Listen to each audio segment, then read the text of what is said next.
Good morning, ladies and gentlemen. Welcome at the lecture, which topic is central nervous system tracts and pathways. Before we start, we have to remind of four levels of central nervous system concerning processing of the signals. We start at the lowest level, which is the spinal cord.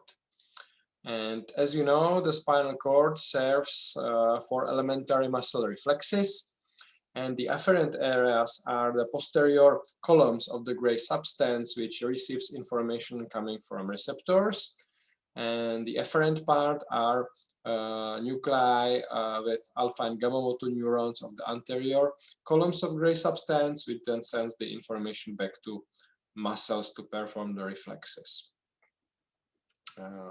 The second level above is brainstem, which serves also for muscle reflexes of cranial nerves, but they serve also for coordination of the spinal muscle reflexes and for complex reflexes concerning more cranial nerves. The afferent area is located in sensory nuclei of cranial nerves and in cells of lateral part of reticular formation. And the efferent area, so the alpha and gamma motor neurons, are located in nuclei of the cranial nerves, and we have interneurons also in medial part of the reticular formation. The third level is the subcortical level, containing diencephalon and basal ganglia. It serves for complex movements, for creation of movement patterns and for coordination of movements. So the afferent area is thalamus and its nuclei, and the efferent is basal ganglia, striatum, and pallidum. And when we come to the highest level, which is cerebral cortex, it serves for planning of the voluntary movements, of the supervision, of coordination of these movements together with the cerebellum, and of course for creation of memory and then thinking and so on. The afferent and efferent areas are located in different Brodmann areas in cortex, and these primary areas are then governed by association areas located in the frontal and mainly the parieto-temporal occipital areas, and of course they are interconnected with cerebellum. So that's just a basic overview of these four levels to understand their mutual connections. And these connections are assured by three classes of connections. We can classify them as association, commissural, and projection. Association fibers, they interconnect areas in the same hemisphere. So they are between gyri and lobes. Commissural fibers, they interconnect the corresponding areas of different hemispheres. So they come from the left to the right side and vice versa. And then to interconnect the above mentioned four levels of CNS, we have so-called projection fibers. So they cover both ascending and descending tracts, and of course they are part of the brain circuits. So we start with the first class, the association pathways. So we can divide them into short and long. The short, they interconnect areas in the gyrus or between gyruses. So we call them arcuate fibers. The long ones, they interconnect usually lobes or areas which are distant in the brain. Which of them we have? Firstly, we just list them, then I'll show you how they run. So we have three which interconnect rostral and caudal parts. So we have superior and inferior occipitofrontal fascicle, and we have superior longitudinal fascicle. Inferior longitudinal fascicle, it interconnects temporal and occipital lobe. And then we have shorter ones. So we have arcuate one, which interconnects the speech centers. So it runs between frontal, parietal, and temporal. We have uncinate, which interconnects frontal and temporal lobe. We have cingulum, which runs in the depth of the cingular gyrus and interconnects anterior and posterior cingulate area. And we have vertical and horizontal occipital fascicles within the homonymous lobe. So this is the overview of them.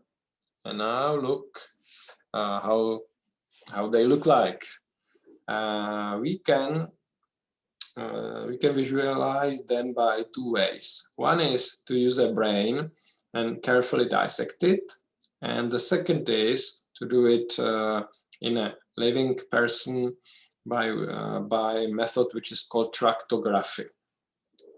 And you can see here how they look like, and you can see their 3D reconstruction and projection into the brain.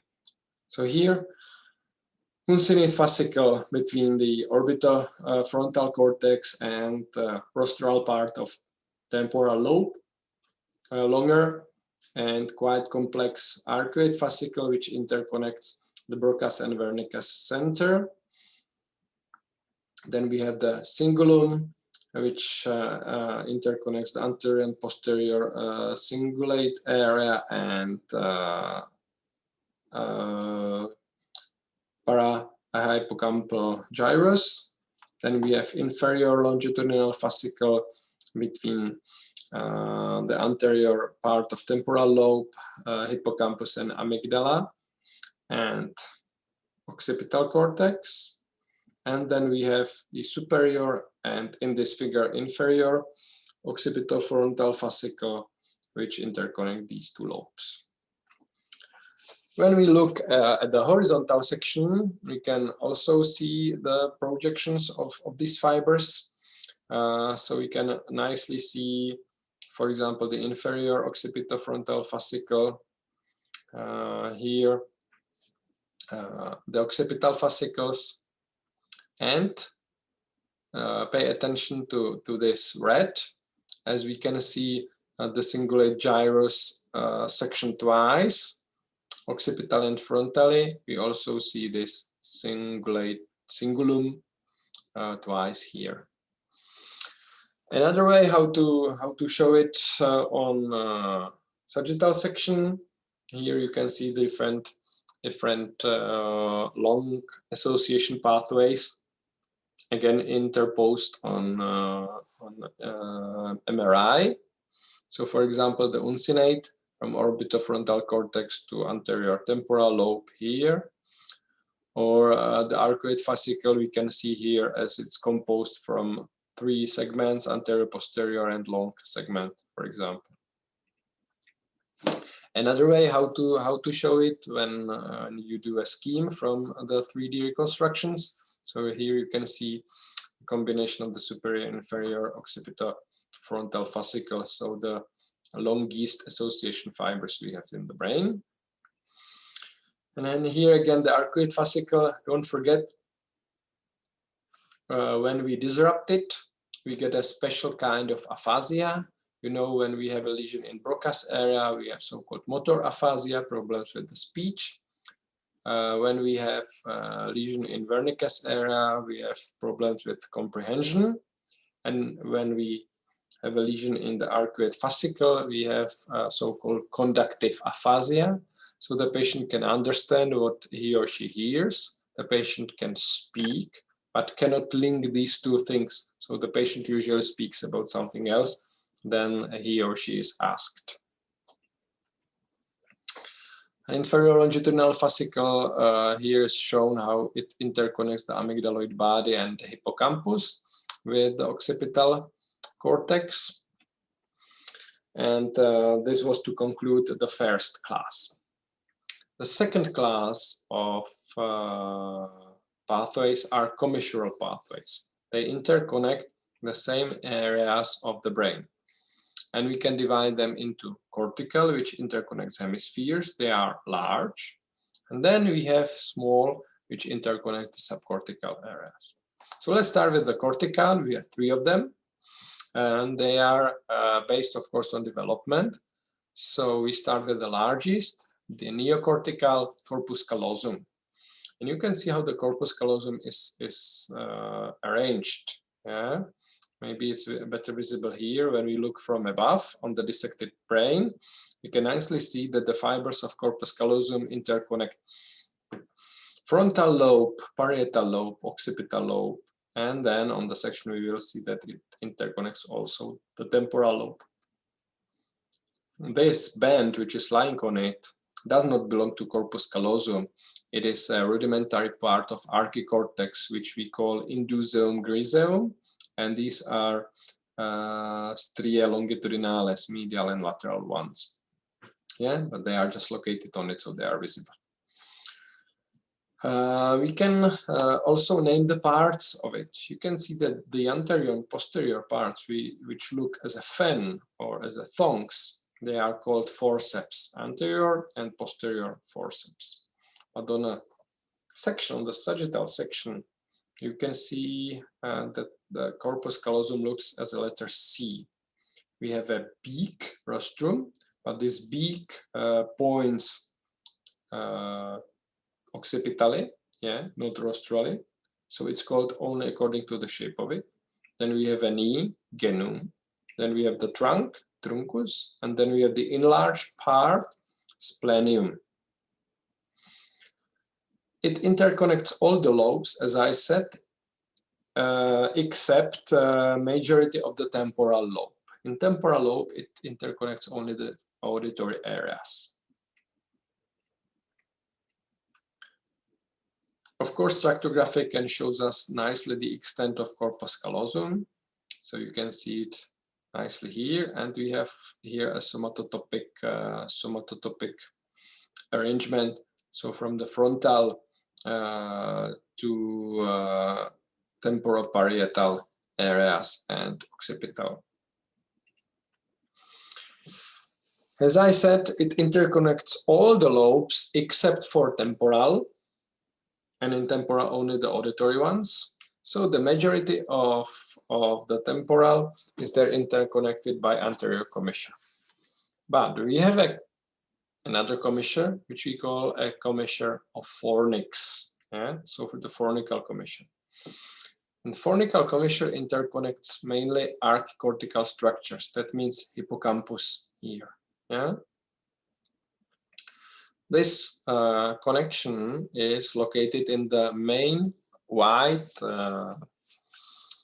matter. So that means the main tract of archicortex and limbic system, which is fornix. Fornix links archicortex with hypothalamus mainly. So it links the cortical limbic system with the subcortical limbic system. And it is composed of fimbria, which is lying on a hippocampus, then it changes into crus, which is paired, body, and then again it splits into columns and it terminates in mammillary body of hypothalamus. And between crus, we can find such triangular shaped commissure, which is called commissure of fornix, or lyra of King David, as it should remind you of the musical instrument of the biblic King David. Don't forget that fornix is split, its columns are split into pre- and post-commissural fibers. We can see here the post-commissural fibers, which terminates in mammillary bodies, and the pre-commissural fibers, they continue into septal nuclei and they continue into anterior cingulate area. The posterior commissural fibers, the post-commissural fibers, they have the free part, and free part we can see here. The free part is also visible in the third ventricle, that's why it's called free. And then the hidden part, pars tecta, which is hidden inside the gray matter of hypothalamus. So this is fornix and its commissure, which is a commissure of arc cortex. And the third cortical commissure we call anterior commissure. The anterior commissure is well visible here on the frontal section, as it comes from right to left side, and it separates this part, which used to be called an innominate substance, which contains, for example, part of nucleus accumbens and the basal nucleus of Maynard, producing acetylcholine. And we have seen it also here. So it's located just rostrally to columns. And here they form a triangular recess of third ventricle. You can see that it splits into two parts, smaller anterior and larger posterior. The smaller anterior part is called olfactory. So it's the oldest commissure in the brain, as it interconnects paleocortex. So it interconnects olfactory parts of the brain. And the olfactory part of the cortex. The posterior part, which is larger and younger, interconnects temporal lobes, with exception of the auditory areas, which are interconnected by corpus callosum, and hippocampal parts, which are interconnected by commissure of fornix. Yeah. So don't forget where we find it. We find it just rostrally to the third ventricle and quite basally. To continue, we have subcortical commissures. These are way smaller, and so not so important, but still we should know about them. Two largest are here, epithalamic and posterior. They are located at the occipital end of the third ventricle, and we have smaller dorsal habenular commissure, which interconnects homonymous nuclei of epithalamus, and we have ventral larger posterior commissure. This commissure is located occipitally to thalamus and rostrally to mesencephalon, so it interconnects superior colliculi, pretectal area, and posterior and pulvinar nuclei of thalamus. But also, this is a quite complex structure, so it contains also a non-commissural fibers. So when the fibers do not connect the same areas of the brain from the left to the right side, commissural fibers, they project. So they interconnect different levels. And we call then these fibers in the midline decussation fibers. So here, decussate projection fibers from interstitial nucleus of Kachl and Darkshevich nucleus of, elliptic nucleus of Darkshevich, which are located in rostral mesencephalon. And they decussate and continues in medial longitudinal fascicle, which interconnects these nuclei with oculomotor nuclei and auditory and vestibular nuclei and motor neurons in cervical spinal cord for coordination of the movements of the eye, head, and neck. So you can see that posterior commissure is quite complicated structure. And then just to complete, we have small commissures located above the optic chiasm, so which we call ventral and dorsal supraoptic commissure. And we have commissures which interconnect the right and left colliculi. So we have commissure of superior and inferior colliculus. In a spinal cord, we have wide commissure, anterior and posterior. And this commissure is not the real commissure. It's again containing a decussation fibers. So I may highlight that these also contain decussation fibers. You can see that we have four main tracts which decussate here. Some fully, like Spinothalamic Tract for fast pain, and anterior spinocerebellar tract for proprioception, and smaller part of the pyramidal tract, anterior corticospinal fibers. And some decussates here only partially, which is half of the spino-reticular tract for slow pain. So remember that the white commissure of the spinal cord contains mainly decussation fibers, but it also contains small commissural fibers of the for the spinal cord, but mainly decussation fibers for these 4 tracts. So now, until now, we have talked about the white matter and about the pathways. But inside the cerebral cortex, the white matter is arranged into some structures. Let's look at these structures from the morphological point of view. So we have 2 structures which are called semi-oval center and radiate crown, or centrum semi-ovale and corona radiata. Let's look at them. Centrum semi-ovale, you can see nicely here on this section, or on this section, which is horizontal view on imaging method. And so you can see that all the white matter in the hemispheres form such an oval. That's why it's called semi-oval center of Vic-Dazier.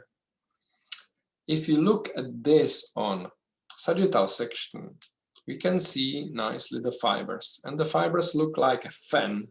So we call it corona radiata, radiate crown. So a fan forming a crown.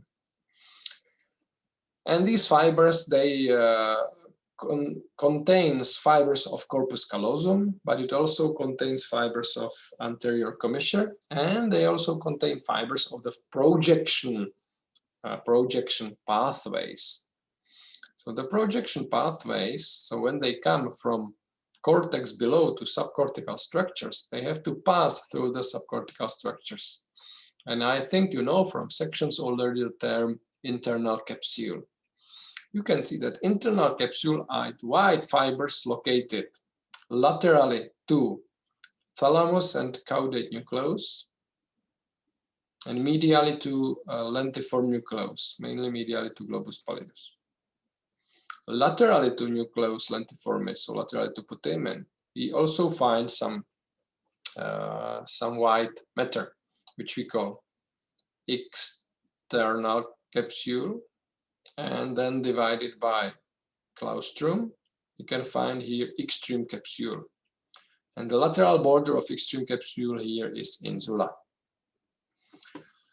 Extreme capsule contains mutual connection of claustrum and insula, so functionally not so important. External capsule contains long association fiber processing speech, so its lesions can contain some problem with speech. And internal capsule is very, very important as it contains ascending fibers from thalamus to cortex, but also all descending fibers from the cortex down.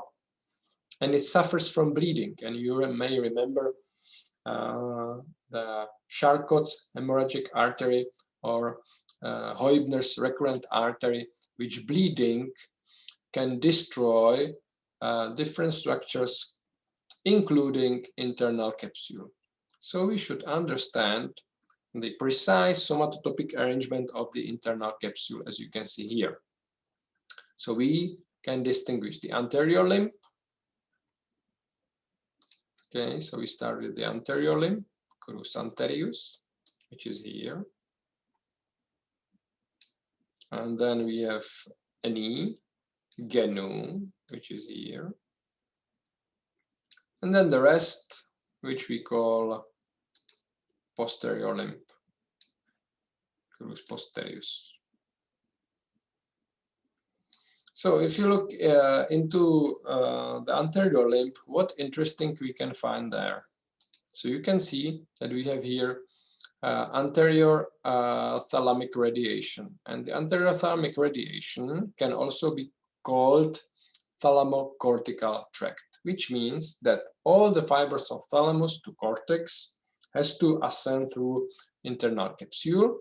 So they ascend here, and they also ascend as the central and posterior thalamic radiation in the posterior capsule, in the posterior limb. So these are the ascending fibers. And if, of course, we would cut all of them, then the cortex would be asleep, as there will be no ascending activation coming from reticular formation via ascending reticular activation system, ARAS, to intralaminar nuclei of thalamus and up. But this would be a very, very large lesion. So the lesions are smaller and they usually affect the descending tracts. So what we have here as for the descending tracts. So in anterior limb, we have frontopontine. In posterior limb, we have parieto, temporo, occipito pontine fibers. So where does these fibers continue? They continue to pons. In pons, on pontine and arcuate nuclei, they are synapsed, crossed, and they go into cerebellum. So this is the largest tract, projection tract of the brain, with some 17 million fibers, and it's the cortico-pontocerebellar tract for coordination of movements. So this is quite large tract. So of course, if we destroy this, we have problems with movements. But the most clinically common and nicely visible are lesions in corticonuclear and corticospinal tracts. So the corticonuclear we find in the knee, and corticospinal we find in the posterior limb. And of course, if we destroy these, we suffer from motor palsy, from paralysis or plagia, depending on the grade of the lesion. So corticospinal, if we destroy this, we will produce a contralateral hemiplegia. If we destroy corticonuclear, we will suffer from different lesions of the cranial nerves, like central palsy of facial nerve, and so on. So these are the two most important, in the knee, corticonuclear, and the posterior limb, corticospinal. Just to conclude, we have also other tracts which are composed in pyramidal tract. So corticonuclear to reticular formation, corticorubral to nucleus ruberi mesencephalon, corticothalamic, so back from cortex to thalamus. And two most dorsal ones, which goes into the optic areas and which goes into the acoustic area, so the primary area, are the fibers which are closely related to internal capsule, and they are called optic and acoustic radiation. Optic and acoustic radiation. Don't forget that the internal capsule is not fully white matter, that we can find such transverse gray matter stripes, which are called gray bridges, or in Latin, pontes grisei caudal-lenticulares, caudal-lenticulate gray bridges. As we know, that's sorry, not of course not between thalamus, but only here in this area. But you know that we call putamen and caudate nucleus, we call them striatum, and the name is based just on this striated shape, and that's because striatum used to be one structure, but during the development, the white matter, so the projection fibers, they just grew through this, divided it, and form this quite specific arrangement. So that's for the internal capsule, and you can see how the internal capsule is arranged on this figure and how the fibers then continues down. So please learn the scheme of the internal capsule to understand it and to draw it. Of course, on sections, you are already aware that we can find it here. And you can nicely see the striated area here between the caudate nucleus, the body here, and the putamen. And on frontal section, of course, the shape is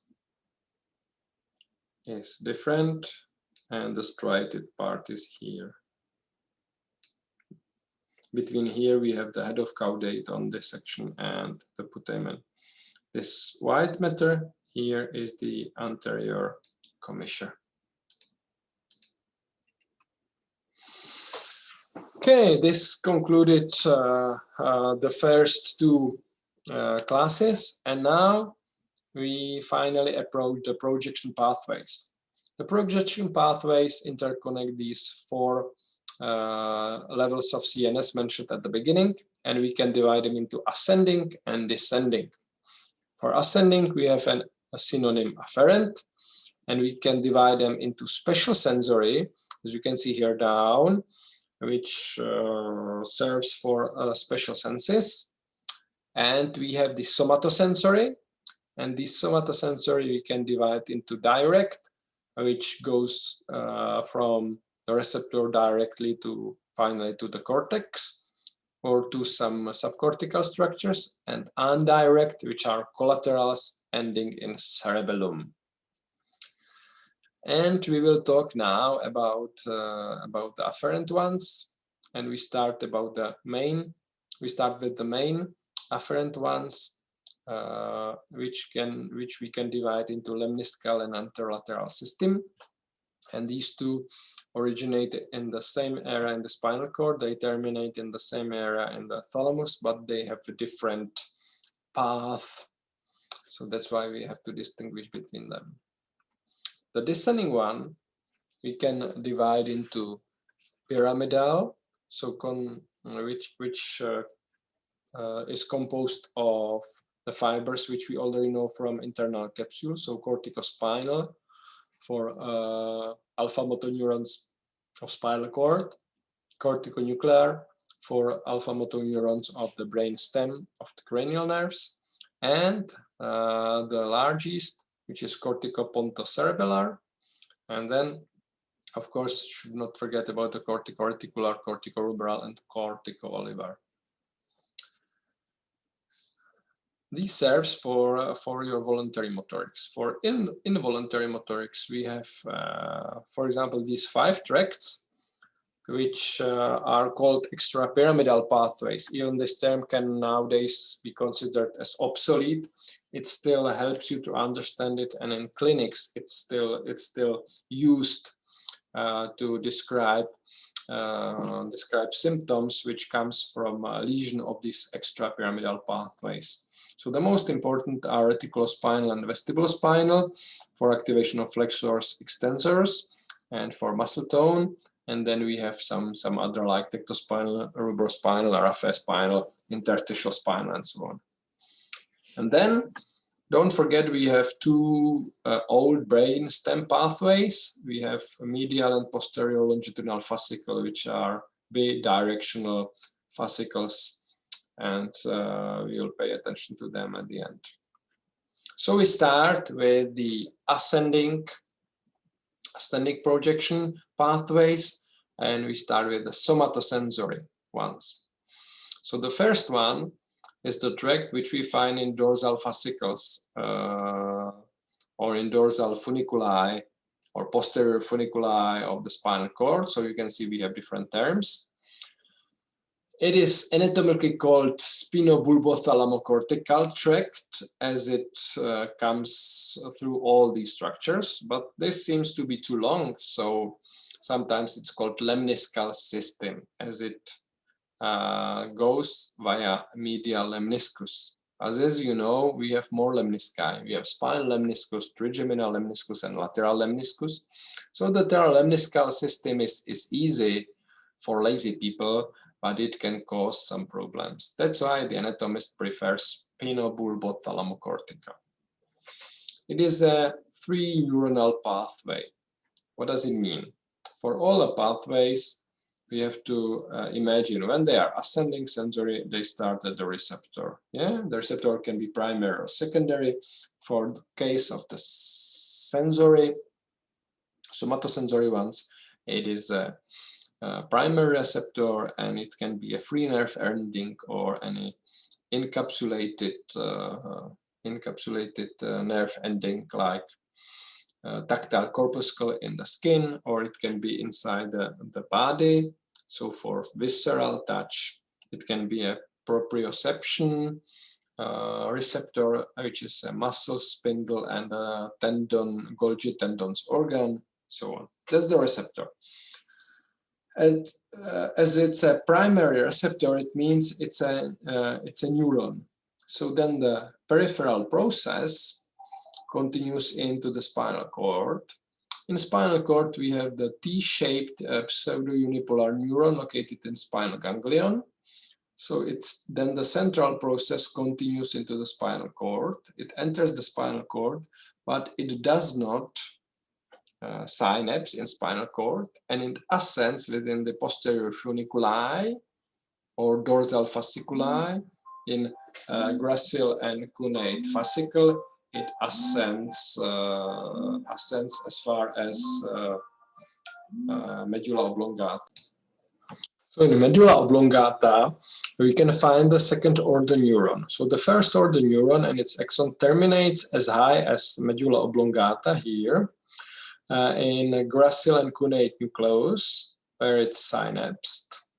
And then here the axon of the second order neuron shortly continues, and it's decussated. And after decussation, it gets medially. So from dorsally, it gets medially, and it's called medial lemniscus.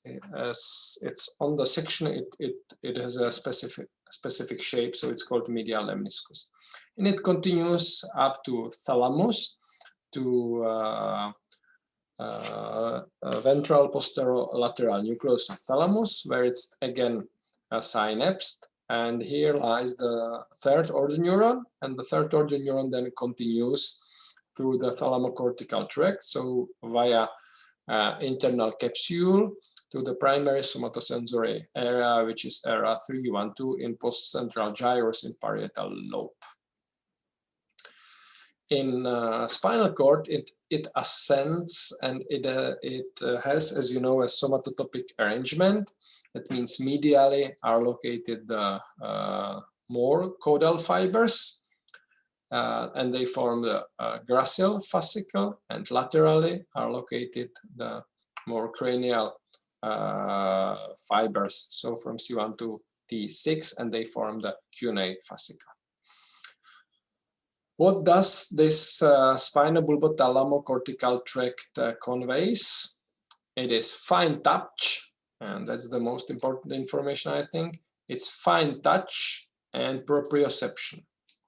The fine touch contains also information about vibration, about deep pressure, tension, and the proprioception, it comes, of course, from muscle spindles, but it also comes from Golgi tendon organs, but it also comes from free nerve endings from joints. So fine touch and proprioception. And when we have a disorder to this area and to this tract, separately to this tract, we call it tabic dissociation of sensation. That means that the patient loses touch and proprioception. It appears in the third stage of syphilis, which is called tabes dorsalis. And what it means that the patient cannot feel, cannot understand well the position of the parts of the human body, and cannot walk in the proper way. Of course, syphilis caused by Treponema pallidum, sexually transmitted disease, is not so common nowadays. It comes more often as one of the symptoms of sclerosis multiplex. So sensory ataxia and tabic dissociation of sensation is a specific lesion of this tract. So we can see this tract shown here in red. So it enters, the first order neuron enters the spinal cord and ascends in posterior funiculus, and it's synapsed in cuneate and gracial nucleus in medulla oblongata. It decussates and ascends as medial lemniscus medially, and then it gets a bit laterally in mesencephalon, and it terminates in thalamus. Here you can see the decussation of both and somatotopic organization, that the cuneate fibers which comes from cranial segments are laterally, and the gracial fascicle contains caudal fibers which are located medially. And now we are going to talk about the other sensation tract, somatosensory tract, and you can see that it comes similarly. It terminates similarly, but it has got a different pathway. It's first synapsed and decussated, and then it ascends. Unlike the spinobulbothalamocortical, which first ascends and then it's synapsed and decussated. So let's talk about the spinothalamic. Spinothalamic tract belongs to so-called anterolateral system. As you may remember that we have anterior and lateral spinothalamic tract because it's located in anterior and lateral funiculus of spinal cord. Sometimes this system is called, or the spinothalamic tract is called neospinothalamic tract, as it's developmentally young one.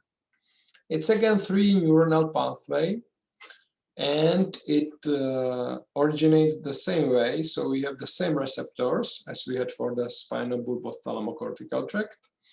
And the first order neuron body is located in spinal ganglion, is the T pseudounipolar neuron. But then the central process enters the vertebral column, and it's synapsed in proper nucleus of posterior column, so mainly in Rexon zones 4-5. Then it's decussated in anterior spinal wide commissure, and then it ascends as the anterior and lateral spinothalamic tract. In brainstem, it gets close to lemniscus medialis, and it's called spinal lemniscus. Yeah? So remember, it is called spinal lemniscus, and it's located laterally to medial lemniscus. And then when these two lemnisci are next to each other, they terminate at the same nucleus, so ventral posterolateral VPL nucleus of thalamus, where is the third order neuron. It's synapsed, and it continues as the thalamocortical tract via the internal capsule to, again, primary somatosensory area 3-1-2 in postcentral gyrus in parietal lobe. As it travels in a different way than the spinobulbothalamocortical tract, we have also a specific lesion which we call syringomyelic dissociation of sensation. What is syringomyelia? It's a degeneration of the spinal cord when close to, if you imagine the spinal cord with the central canal, yeah, it's the central canal. And syringomyelia means that here starts the degeneration, and such holes appears here close to central canal, and the first tract which is affected is the tract decussated here, and that's the spinothalamic tract. So the first symptom of syringomyelia is loss of pain, and then of course it will destroy the other tracts, and finally it will cause death. So please remember the tabic dissociation, which appears in the lesion of spinobulbothalamo-cortical tract for fine touch and proprioception, and syringomyelic dissociation, which appears in lesion of spinothalamic tract, and this tract serves for fast pain. Fast pain means when you step on a sharp pin, so you feel the pain. It also transmits information of the heat and cold. And it also transmits gross touch or gross sensitivity. So all these three you can combine when, for example, touching a big oven.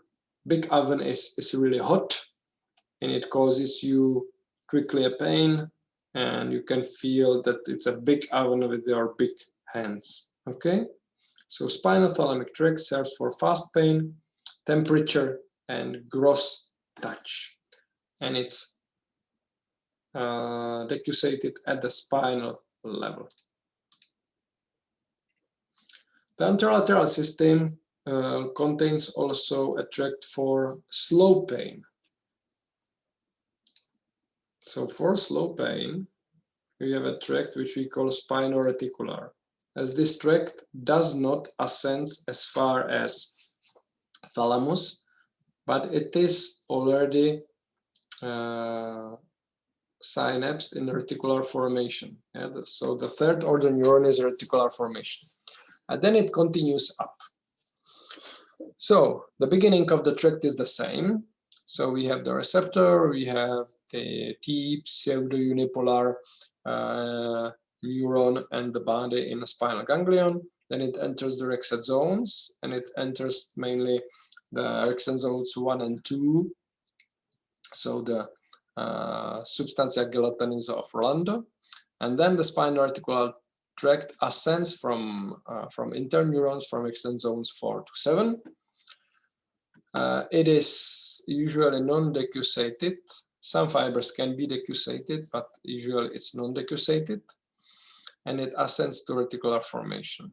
And then from reticular formation, it goes via the interlaminar nuclei of thalamus to mainly frontal lobe, to cingulate gyrus and to premotor areas. So it transmits slow pain, and it also serves for activation system of reticular formation, so for ARAS. So it serves for arousal. And the chronic pain still gives you the information that something happens and you have the problem, and it terminates into cingulate gyrus, so it also causes emotions which are then connected with the slow pain. Yeah, so that's the spinoreticular tract. Together with this, we have also one rudimentary phylogenetically old pathway, which is spinotectile tract, which brings the information, the sensation information to the tectum to control motorics of the muscles of the eye, head, and neck. But these informations are not so important in humans. Okay, now we can talk about this model situation, which is called Brown C-Carp syndrome. Brown C-Carp syndrome is a transverse spinal hemisyndrome. So it's a total hemisection of spinal cord. This is a model situation which is used in physiology, but it can happen in a normal life as well. So what then happens? Okay, when we cut the spinal cord here, so we have here trauma, then we have a spinal shock, which lasts for 2 to 3 weeks. And after the spinal shock is away, we have a permanent loss of some functions. So what we can have? So let's talk about the tracts we just have now recognized. So we will have contralateral analgesia. You know that algos means a pain. Yeah, algos means a pain. So analgesia is that you do not feel pain. So you have a absent pain, absent temperature, and absent gross touch or crude touch. So that's the problem of the spinothalamic or anterolateral system. So that's the tract which is decussated. That's why it's contralateral, as we know that this tract is decussated. The tract which is not decussated is the spinobulbothalamocortical. It causes anesthesia. You know that estos means to feel. Anesthesia that you do not feel. You do not have the fine touch, and you also lack proprioception and feeling of vibrations, tensions, and deep pressure. And this tract is decussated at the level of the medulla oblongata, so above the lesion. So that's why we have ipsilateral anesthesia. So you can see this striking difference, which is based on the different course of these two tracts. As I said, they have the same receptors, they have the same cortical areas, but they have different pathway. Yeah, and the hemisyndrome just affects them in these different pathways. That's why we have contralateral loss of pain and ipsilateral loss of fine touch and proprioception. These are the ascending tracts. Of course, we have the descending tract, and you know it as the pyramidal or corticospinal. So the corticospinal, when we cut them, don't forget that the corticospinal, which are here, they are also decussated at the higher levels, at the level of C1. Yeah?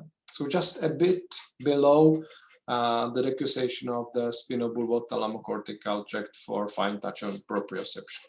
So we should also have the same ipsilateral lesion, and it will be hemiplegia. So half of the body won't work. And if the lesion will be, for example, here in this level, then it will be the ipsilateral lower limb. And just to conclude, we will have a hyperesthesia. That means tactile irritability at the spot of the lesion. Yeah, so hyperesthesia will be just in one segment above and at the spot of the lesion here. But this is just the last and least important aspect of this hemisyndrome. What is important is to understand that ipsilaterally we have no movements and loss of anesthesia, loss of esthesia, so loss of fine touch and proprioception, and contralaterally we will have loss of pain and temperature sensation. Yeah, and ipsilaterally there will be the pain sensation still present. So that's Brown C-Carp spinal transverse hemisyndrome, as you can see here on this section again. Yeah, so please pay attention to that. And to conclude this part, don't forget that we have sensation not only via spinal nerves but also via cranial nerves, which is mainly trigeminal. That's mainly trigeminal, but we have also some sensation coming via vagus and glossopharyngeal. All these fibers, they come again from the receptors in the skin via the cranial nerve, The body is located within the ganglion, so that's trigeminal ganglion or inferior superior ganglion of glossopharyngeal vagus nerve, and it terminates in their nucleus, and there is only one nucleus for all this information, and that's the spinal nucleus of trigeminal nerve. Here lies the second order neuron, and its axons decussate, and they continue in a lemniscus. And this lemniscus lies close to medial lemniscus, and it's called trigeminal lemniscus. It joins the medial lemniscus and goes into thalamus in so-called ventral posteromedial nucleus. As you know, ventral posterolateral is for the body, and ventral posteromedial is for the head. And it continues into area 312 in posterior gyrus and parietal lobe, and it's located mainly basally, as you know, the arrangement of the sensory homunculus in postcentral gyrus. On the way, as we have two pathways for the sensation from the body, yeah, as we divided fine touch, proprioception, and pain, the same we have here. So we can distinguish the anterior and posterior trigeminothalamic tract for touch and proprioception and from pain. But they are not so distant from each other, and we don't have their specific lesions, but they are arranged in the same way. Okay, that's for anterolateral system, and we can continue with the descending tracts. For the descending tracts, we should distinguish, as I said, the pyramidal for voluntary movements and extrapyramidal for involuntary movements. The pyramidal comes from cortex, extrapyramidal comes from brainstem. Both converge at the spinal cord. So for the pyramidal tract, we can divide a first order neuron or upper motor neuron in cortex and lower motor neuron, or this is the alpha motor neuron in spinal cord. For extrapyramidal pathways, we do not call the first neuron with a special term, as it comes from different areas: vestibular articular formation, a nucleus where raphe nuclei, and so on.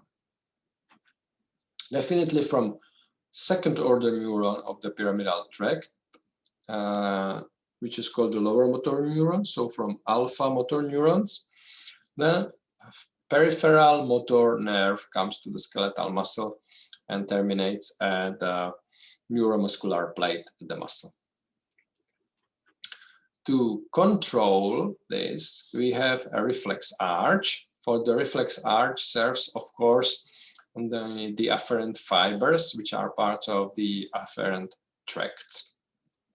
So this is the overview how this system works. And we should start with the voluntary pathway, which is a pyramidal pathway. Now we have to distinguish the anatomical pyramidal and clinical pyramidal. Anatomical pyramidal are all the fibers which descends from the cortex via internal capsule to brainstem. But they contain, as we said, corticopontine fibers for the cerebellum, cortico-olivar for olive, cortico-reticular, cortico-rubral. But the most important clinically are the corticospinal and corticonuclear. That means these which directly terminates at alpha motor neurons. So these in anatomy are called corticospinal and corticonuclear, and in clinics they are called pyramidal pathway. So that's first thing you have to pay attention to. The second is how many neurons. Of course, the pathway in the central nervous system has got only one neuron. That's the upper motor neuron or first order neuron, which is in cortex, in usually in layer 3 and 5, in area 4, in precentral gyrus and frontal lobe. It descends down to the lower motor neuron, or second order neuron, alpha motor neurons. And these, they form the second order neuron.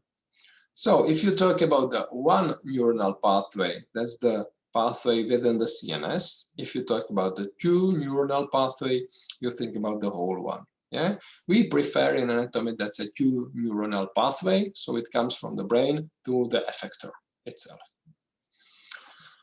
Is it decussated or not? Yes, it is decussated. Majority of the fibers, 80% of the fibers, decussate at the level of C1 in so-called pyramidal decussation, which is considered as the border between spinal cord and medulla oblongata. 10% continues as the anterior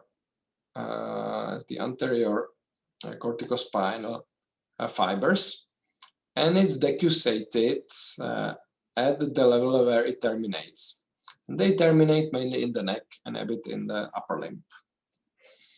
And 10%, they do not decussate, and they just join the already decussated lateral corticospinal tract. So you can see that 90% of the fibers are decussated. They terminate at the alpha motor neurons, but also at interneurons, which are called Renshaw cells.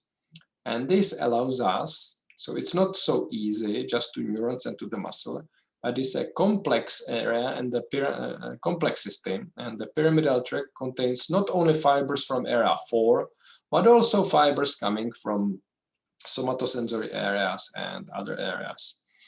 So to perform the movements, you have not only these easy executive tract, but you have also some more collaterals and some interneurons which are connected to this function.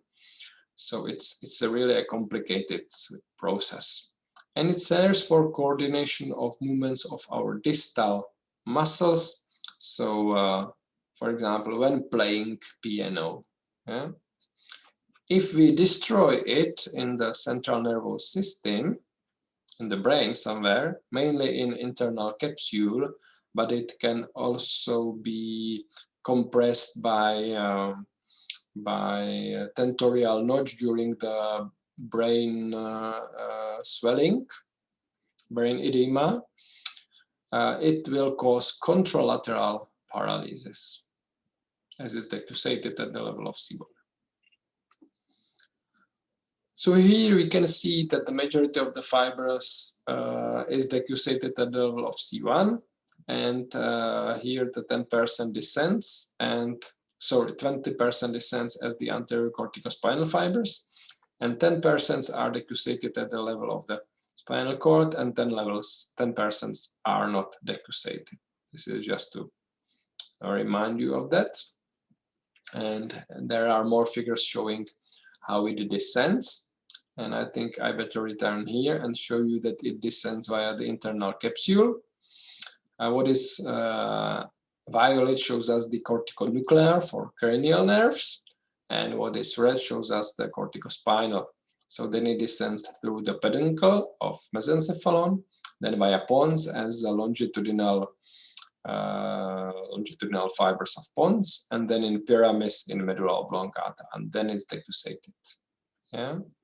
So talking about the corticospinal fibers, it's posterior limb of internal capsule, then it's center of the peduncle of cerebellum, then these longitudinal fibers of the pons very ventrally, and that it gets to pyramid, and then it decussates and it splits into anterior and lateral corticospinal fibers.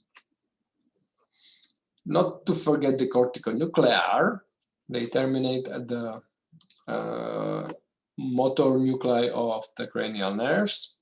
So it's the trigeminal for masticatory, facial for facial muscle or mimic muscles, and then glossopharyngeal vagus and part of the accessory nerves, so the ambiguous nucleus for the muscles of the soft palate and pharynx and larynx. Of course, nucleus of hypoglossal nerve for the muscles of the tongue, and nuclei of the oculomotor trochlear abducens for the external muscles of the eyeball. The fibers are decussated and non-decussated. For the oculomotor ones, it usually terminates not directly on these alpha motor neurons, but via interneurons. And what is important for clinics, that only decussated fibers come for the inferior part of the nucleus of facial nerve. So in case the patient suffers from central palsy, there will be a contralateral problems only in the inferior part of the face. So there will be a lowered lips and the saliva will come out from the mouth. Then only the decussated fibers are for the whole hypoglossal nerve nucleus. So in case of central palsy, we will suffer from contralateral hemiglossoplegia. So the tongue will be moved to one side. Okay, so we can have a special lesions when both the corticonuclear and corticospinal tract is involved, which we call hemiplegia alternans, alternating hemiplegia. So let's look at it. What is it? So alternating hemiplegia means that you have symptoms on both sides.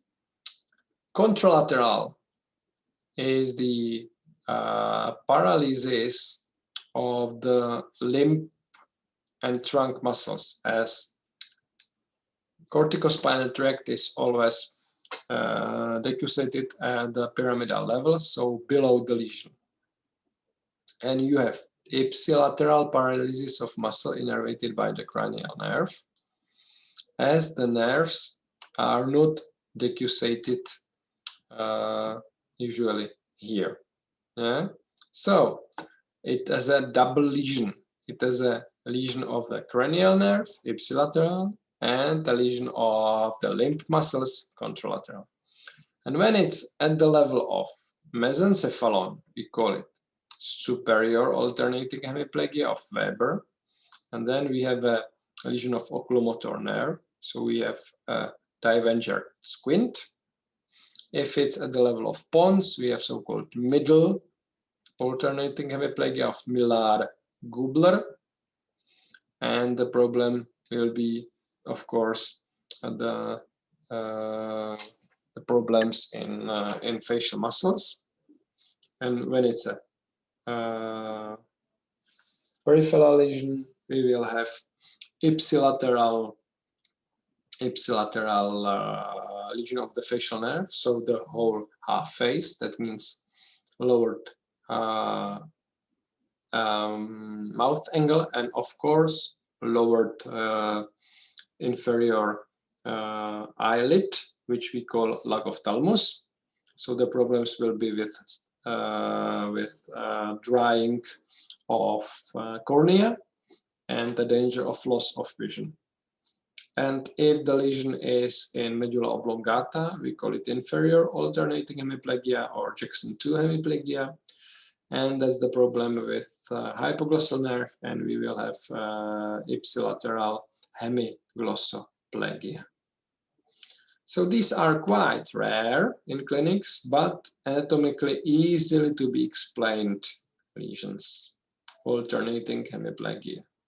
So here in the box you can see how it can happen. Then here we have a bleeding or ischemia of the peduncle of the mesencephalon, which means a contralateral hemiplegia, but you can see the involvement of the oculomotor nerve itself, not the tract, but the nerve.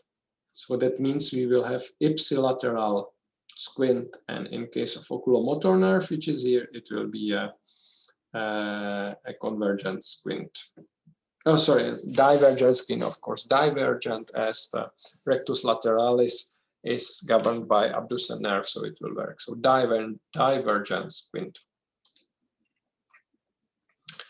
Now we can proceed to extrapyramidal pathways, so the involuntary one. And I said they originate in brain stem in different structures. So the oldest one is the vestibulospinal tract. Vestibulospinal tract is composed of two with very different function. The lateral one starts in the largest and the mostly afferent nucleus, which is called lateral nucleus of Dieters. It's non-decussated and it serves for excitation of the postural muscles. And the postural muscles are mainly extensors. Yeah? They are, of course, all the deep back muscles, but other big extensors like quadriceps femoris, for example. So, excitation of these postural muscles, that's the lateral vestibulospinal tract. Medial vestibulospinal tract is part of medial longitudinal fascicle. So it serves for the coordination of the eye, head, and neck movement. It starts from the medial vestibular nucleus of Schwalbe. It is non-decussated and decussated, so it's both. And it terminates in cervical spinal cord as it serves for the head and neck movements. And the precise function is to mediate the eye and head reflex in one plane. So if I change a tilt of the head, then my eyes are a bit rotated. Yeah, so they are a bit rotated, so their plane is getting more horizontal than the head plane. So that's the reflex eye and head.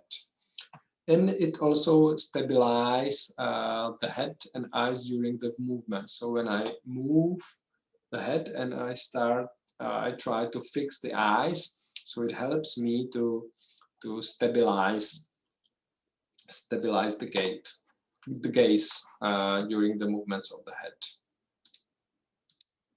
So there's the vestibulospinal tract. Now reticulospinal tract is also old one. It serves mainly for activation of flexors, and it comes from a reticular formation. In the reticular formation, we have the locomotion center for the gait. Imagine you are a small kid, so the gait makes you problems. You have to pay attention to that. But when you grow up, then gait is not a problem for you because it's an involuntary process. You don't think about that, and it's mediated by a reticular formation of mesencephalon, yeah, inferior reticular formation of mesencephalon. So there's a gait center.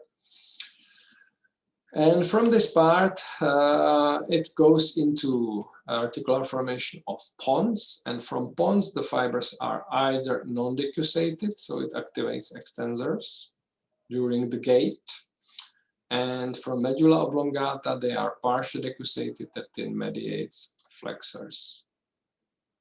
So you can see that reticulospinal tract is very important for activation of both of the groups.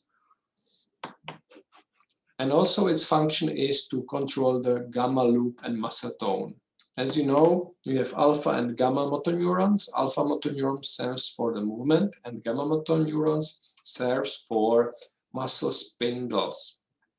And muscle spindle is the receptor, the proprioception, which comes from the muscle, and that's both static and kinetic, which tells you how the muscle is stretched and how the muscle moves. And if you would like to perform a movement, you have to control also the tension of these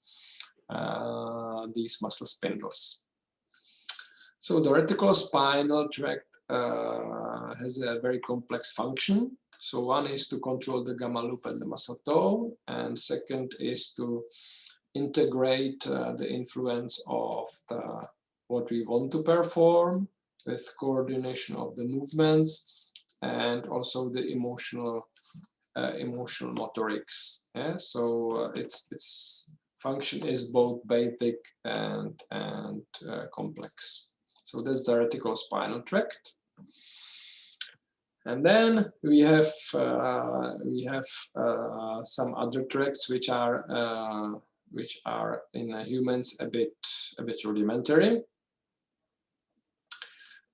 These all of them, of course, receives information which comes from cortex and which comes from basal ganglia.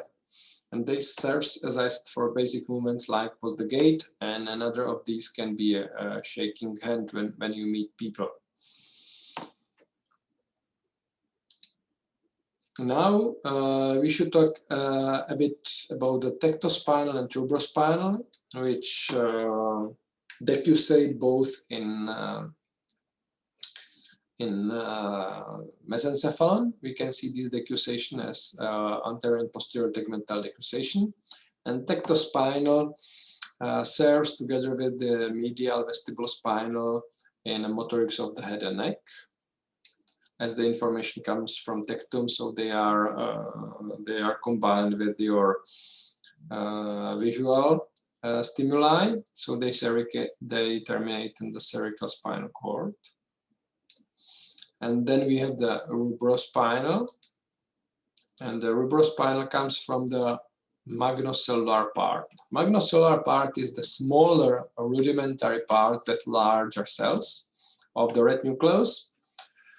Some newer studies says that it's quite rudimentary in humans, but definitely what we know that it excites flexors and inhibits extensors. And it mainly serves for proximal muscles of the upper limb. So it mainly terminates in cervical spinal cord. So in case we have a lesion of corticospinal tract, of the pyramidal tract, so we are losing the movements of our distal muscles, we still can have some basic movements saved in our root muscles, in our proximal muscles, so in pectoral girdle. So this is the tectospinal and tuberospinal tract, and also this group covers the smaller special tracts, which is interstitial spinal tract. This comes from homonymous Kachal interstitial nucleus and elliptic nucleus of Darchevich, which decussate in posterior commissure, which we have mentioned before. It continues in medial longitudinal fascicle, and it serves for tone of the posterior neck muscles based on visual stimuli, and on the way it also takes the vestibular stimuli. And the second pathway with a specific function is raphe spinal. Raphe spinal comes from reticular formation of medulla oblongata. It brings serotonin to inhibit pain at the spinal cord level. So there's the descending inhibition tract of reticular formation. So it's part of the descending reticular inhibiting system, part of DRIS, descending reticular inhibiting system, to inhibit sensation of pain on the level of spinal cord.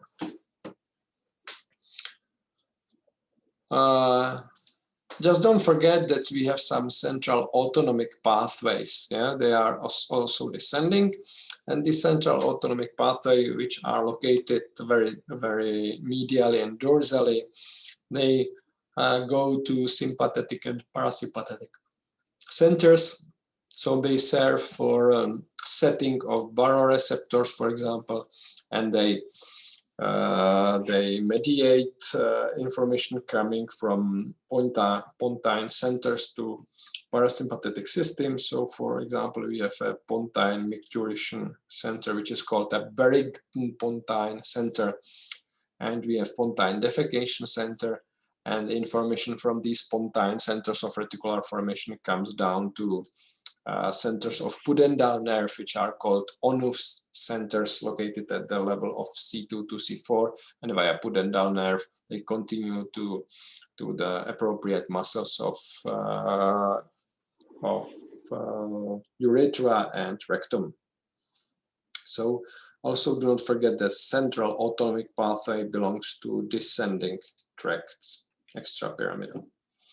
To conclude the motorics, we can classify motorics into 3 systems according to the function. So this is a physiological point of view. So we have the fine motorics for mainly limbs and the distal muscles of the limbs, which is located laterally. So there's the corticospinal tract and cerebrospinal tract. We have medially located fibers for gross motoric. That means mainly for the trunk.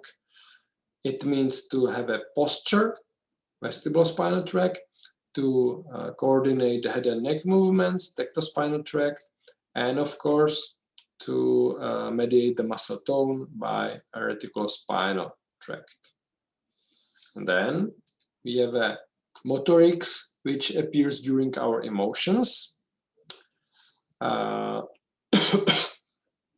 And for this we use the limbic structures. So we use the raphe-spinal and cerebellospinal, which brings serotonin and noradrenaline respectively down to the spinal cord, and of course reticulospinal as well for the gamma loop. And that's the lateral part which comes from medulla oblongata.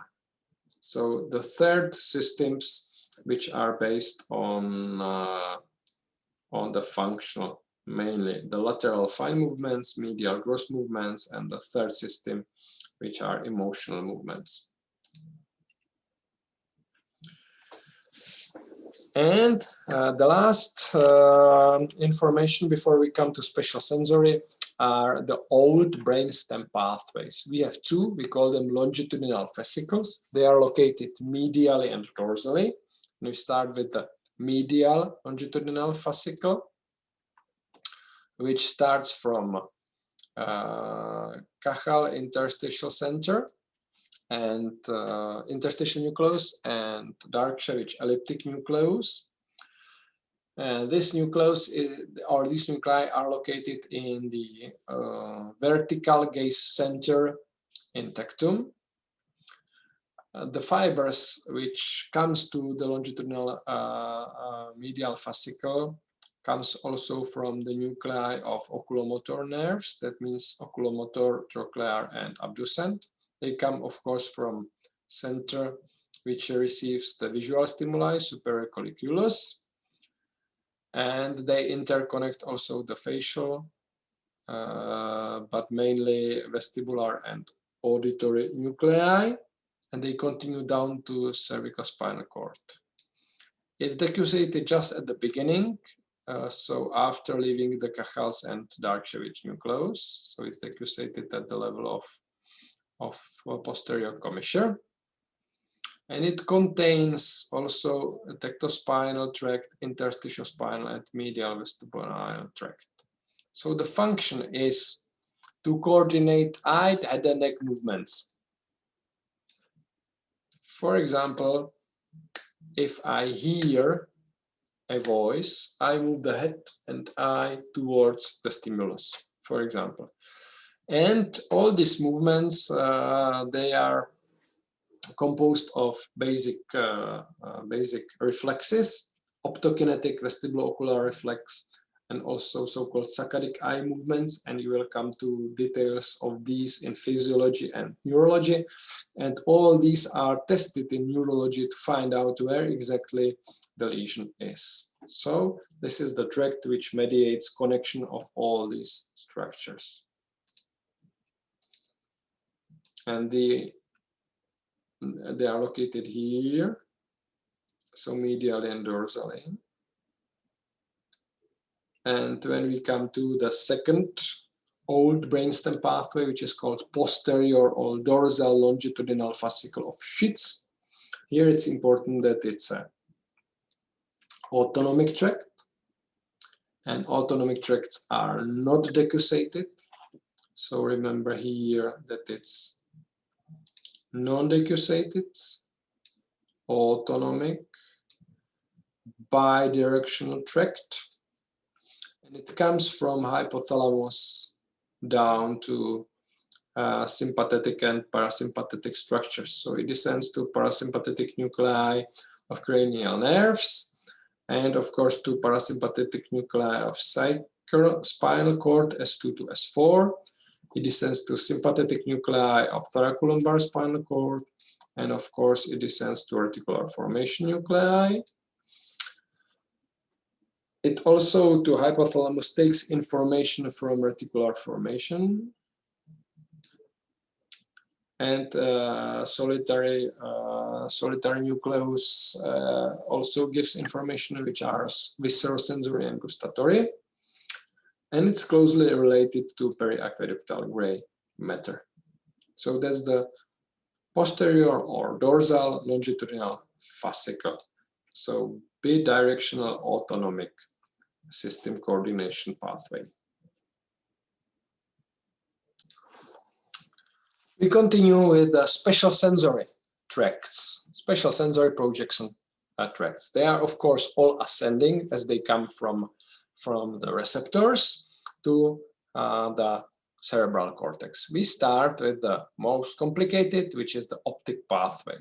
It's 4 neuronal pathway, partially decussated. 3 neurons are located inside the eye, and they are located in retina, so they are neurons, and rods and cones are primary neurons, and they compose neuroepithelium. So rods and cones are the real receptors. Their axons then continues to bipolar cells, and their axons then continue to retinal ganglion cells. All these cells serves for convergence of the system and for smoothing of the signal and cutting of the parts which are not important and emphasizing the parts which are important. So then about 1 million of fibers continues as the optic nerve, and the optic nerve is partially decussated in optic chiasm and continues in optic tract to lateral geniculate body, which is metathalamus, so part of diencephalon located quite posteriorly. From this, where the first order neuron is located, it continues as so-called geniculocalcarine fibers from geniculate body close to calcarine sulcus on the medial aspect of occipital lobe, and it's area 17, so it is above and below the calcarine sulcus. So these geniculocalcarine fibers are also called optic radiation, and we know that they form the posterior part of the internal capsule, and they are sometimes called graciolate radiation. They compose of 3 loops, as you can see here. Now we come closer to the loops, and the optic radiation is located at the posterior part of the internal capsule, and this tractography shows you in red, it shows you the first part, that means the 3rd order neurons, so optic nerve, optic chiasm, and optic tract, terminating in lateral geniculate body. And from lateral geniculate body, this yellow fibers shows you the geniculocalcarine fibers, or the optic radiation of graciolate. If we come in detail, we find out that we have here 3 loops. The green central loop, then we have the posterior, or sometimes called superior loop, which is this blue one. It goes directly through the parietal lobe. And then we have this yellow, which goes into temporal lobe and loops around the temporal or inferior horn of the lateral ventricle and goes back. So you would not expect that in case there is a lesion in temporal lobe quite rostrally, that it can cause problems in vision, but it can cause, as these fibers, which are called the anterior fascicle or inferior loop or loop of Flexick Meyer Archimbold, can cause a loss of vision. And as it's only part of the tract, it causes quadranopsy, so loss of one quadrant. So just part of the field, yeah, when it's of course on one side, and it's located basally. So this inferior loop is located basally. So then the loss will be in upper visual field, yeah, as the lens changes the position.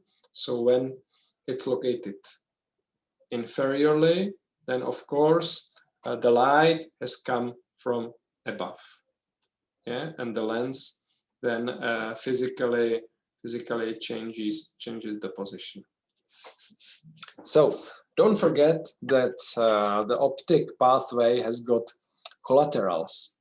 These collaterals all comes from retinal ganglion cells, so from the third order neuron, and they divert and go into hypothalamus.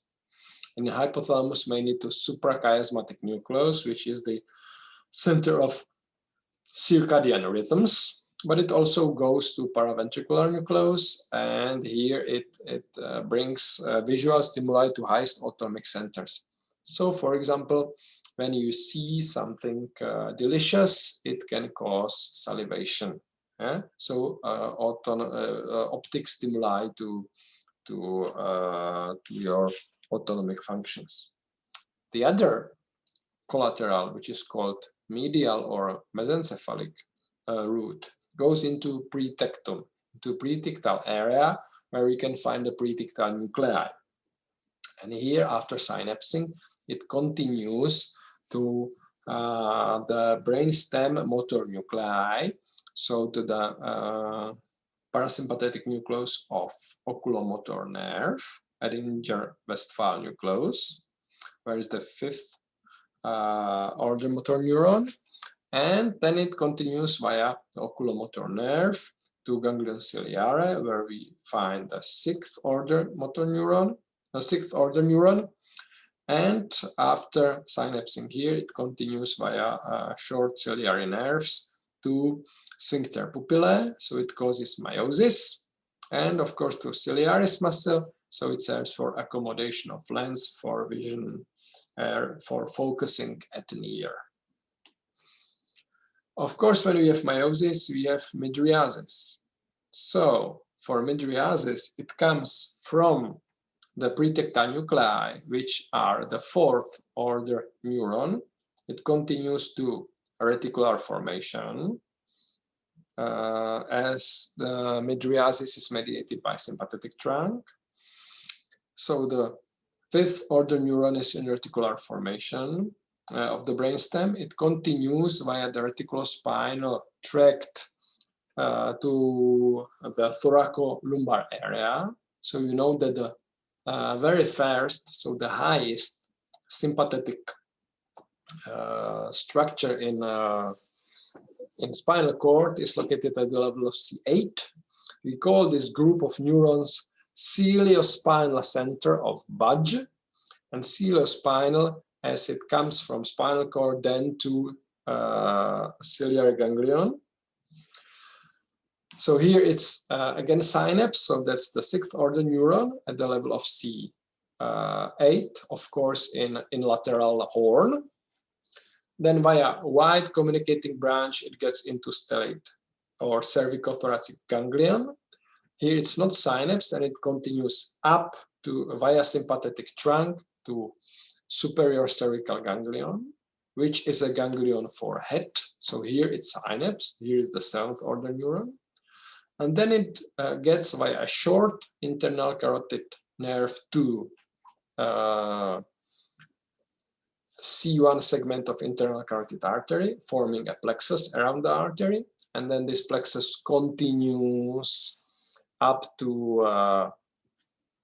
the sixth segment, which is the ophthalmic segment, where the ophthalmic artery branches. It continues as the ophthalmic plexus around the ophthalmic artery into the orbit.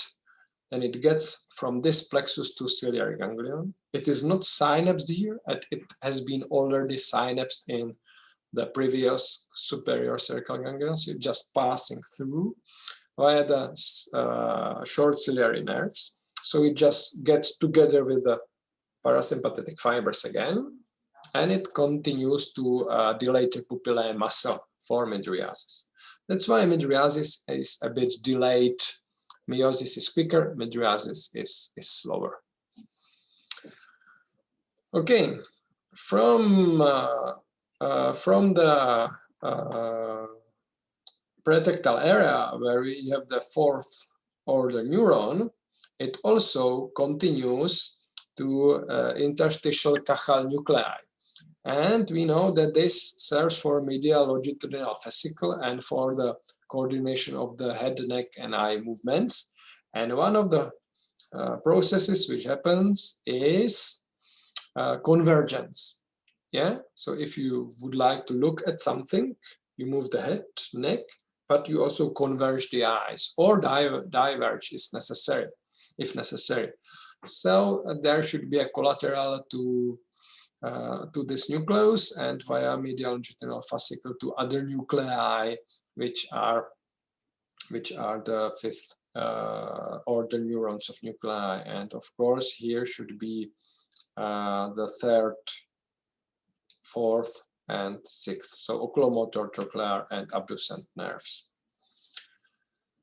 And then from tectum, for other coordination of the movements and for coordination of movements of eye, head, and neck with the movements of the whole body, there are other collaterals to tectospinal tract, but this is then getting too much complicated. So please remember, when I come through that again, that we have collaterals to convergence center, which is the Kachl's nucleus, to midriatic center, which is the ciliospinal center of Bach at level of C8, for meiotic center, which is the Edinger-Westphal nucleus of oculomotor nerve. All this comes from pretectal nuclei, and of course we have hypothalamic root for circadian rhythms and for getting the visual stimuli to autonomic center. Okay, now let's look at the decussation. How is decussated?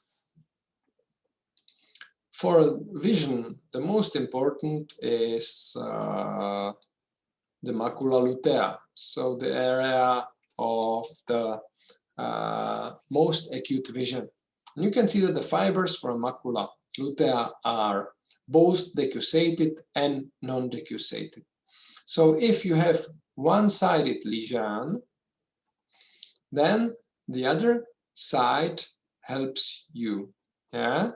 So if you have one-sided lesion, you can see sharply just the structure you are looking at, and the rest of the field will be blurred.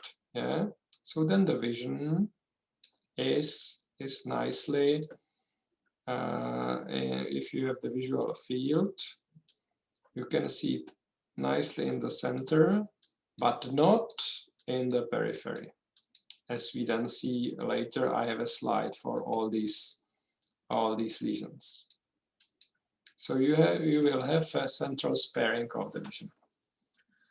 So if you look at the other parts, then of course do not forget that the lens here is turning the directions, yeah, from above down, from lateral to medial, from medial to lateral. So you can see if some objects are laterally, then the information comes to the medial part of the retina, and from medial part of the retina, the fibers are decussated. So they go to the other hemisphere. So if we have problem here, then you can see when you follow this blue, then the problem will be on lateral side in the left eye, and the blue on the medial side of the right eye. So the problem will be like that. And the problem will be contralateral, yeah, of course. The lesion will cause a contralateral hemianopsy like this, with, of course, central sparing, as I said, that the fibers for the macula lutea are both decussated and non-decussated. Yeah, so please remember this information, that that what comes from laterally, from lateral visual area, comes to medial aspect of the retina and is decussated. What comes from medially goes to the lateral parts of the retina and is non-decussated. So how then the lesions look like? You can see it here. So we can start now from ventrally to dorsally. So when the lesion is here, number 2, you cut the nerve, so the eye is totally blind. Yeah? So that's the complete blindness in one eye. If you have problems in the optic nerve or in macula lutea, you have the central scotoma. So where you sharply look, you cannot see. This usually appears in so-called macular degeneration. Yeah, the macular degeneration, it's age-related macular degeneration is the typical disease for that. Okay, when we come to number 4, we cut one optic tract, and one optic tract means that you lose one visual field. When it's on the right side, we lose it on the left side. So half of it, which we call hemianopsia. Yeah? Hemianopsia. And it's homonymous. Homonymous means the same on the same eye. So if you examine the patient, you can nicely see how it's lost. The same happens if you have a loss in the 4th order neuron in optic radiation in the geniculocalcary fibers. Yeah, it is quite similar. It's again homonymous hemianopia. Yeah? When we have only part of it, for example, here the number 5, it is the inferior loop of flexic Meyer arching ball, so the Meyer's loop, shortly in clinics. We have only one quadrant, yeah, as it's inferior, it will be the upper quadrant. As I said, that the lens changes the light rays which are superiorly, the lens change the position inferiorly. Then we come here to cortex. When we have the problem in one cortex, it is not a problem. When it's on both cortices, then we will have this, which will cause a bicentral scotoma, bilateral macular cortex. So it's similar to this, but in both eyes. And then comes the most complicated. The most complicated can be here. If you have a compression of the optic chiasm, then the affected are the decussated ones. So the problem is that the decussated are the medial parts of the retina. That means the lateral parts of the optic field. So what you do not see is laterally. So you see just this way. So you can walk to the doors and you can hit the lateral sides of the doors with your shoulder, for example. And it's called bitemporal, as you can see that these lateral or temporal parts of the visual fields are blind. So we call it bitemporal hemianopsia, and it's called heteronymous, as each eye is different. Yeah, as you can see, all the others are homonymous, both sides on the same side on both eyes. Here it's heteronymous, so you can see different sides on each eye. This is quite complicated, so please pay attention to that. And of course, don't forget that if we come from visual pathway farther to association visual cortex, then we can have different symptoms. When we come here up to parietal one, there will be problems in visual spatial orientation. When we come to temporal areas, we will have a loss of color vision, and we will have a loss of identifying faces and objects, for example, by vision. Let's go to auditory pathway. The auditory pathway is easier. It's again fourth neuronal. It's mostly decussated. Some fibers are also non-decussated and decussated, so both. And the first order neuron is a secondary receptor. Secondary receptor means that the receptor is not a neuron or neuroepithelium, but it's a epithelial cells which is underlain with a dendrite. So in this case, it is an hair cell. So receptors is a hair cell, and first order neuron is already a neuron in ganglion. Yeah? So it's the same as in a ganglion spinale, but for ganglion spinale and somatosensation, the dendrite, or better, we call it peripheral process, is the receptor itself. In this case, the receptor is a hair cell which is underlain by the dendrite of the bipolar cell of cochlear ganglion.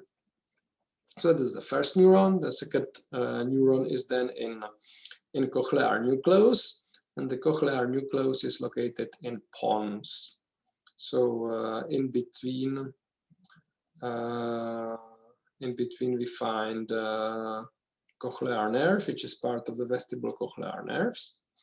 We have two cochlear nuclei, posterior and anterior, and they serve for different sensation. The posterior serves for pitch of the sound, and the anterior for the intensity of the sound. So we can see the first order neuron is in cochlear ganglion in cochlea. The second order neuron is in pons in posterior and anterior cochlear nucleus for pitch and intensity. Then it decussates and comes to the contralateral side, ascends as lateral lemniscus just shortly to mesencephalon, where in a inferior colliculus is located the third order neuron. And again, shortly via the brachium of inferior colliculus, we get into medial geniculate body. And from medial geniculate body, we have the acoustic radiation, which is again part of the internal capsule, and we get into area 41. And area 41 are transverse temporal gyri or Heschel's gyri. They are located in the lateral sulcus of Sylvius, so they are part of temporal lobe. We have here collaterals, and these collaterals go into superior olivar nucleus. Yeah? And these collaterals here, which we can see, first order neurons in cochlear ganglion, then we get into posterior and anterior cochlear nucleus, and from these we have collaterals which come to superior olivary nucleus. And the superior olivary nucleus is inhibited from the other superior olivary nucleus via interposed so-called trapezoid nucleus. The trapezoid nucleus is in trapezoid body, and this inhibition allows us then, if I hear something from here, from this side, more than from this side. So then, for example, the left side, if the stimulus is on the left side, this side will inhibit the right side. So then the brain will understand it that really the stimulus comes from the left side. So this nucleus then affects the intensity in the as we said, the intensity in the anterior cochlear nucleus. Yeah, so remember that collaterals goes to superior olivary nucleus, and the superior olivary nucleus via nucleus of trapezoid body inhibits the contralateral olivary superior nucleus, which then affects the intensity in the here in the anterior cochlear nucleus, and then you feel which side is louder than the other side. Part of the fibers is decussated and non-decussated. That means if you have a loss of one auditory pathway, one side auditory pathway, you just lose some frequencies, but not the whole sense of hearing on one side, which is favorite for us.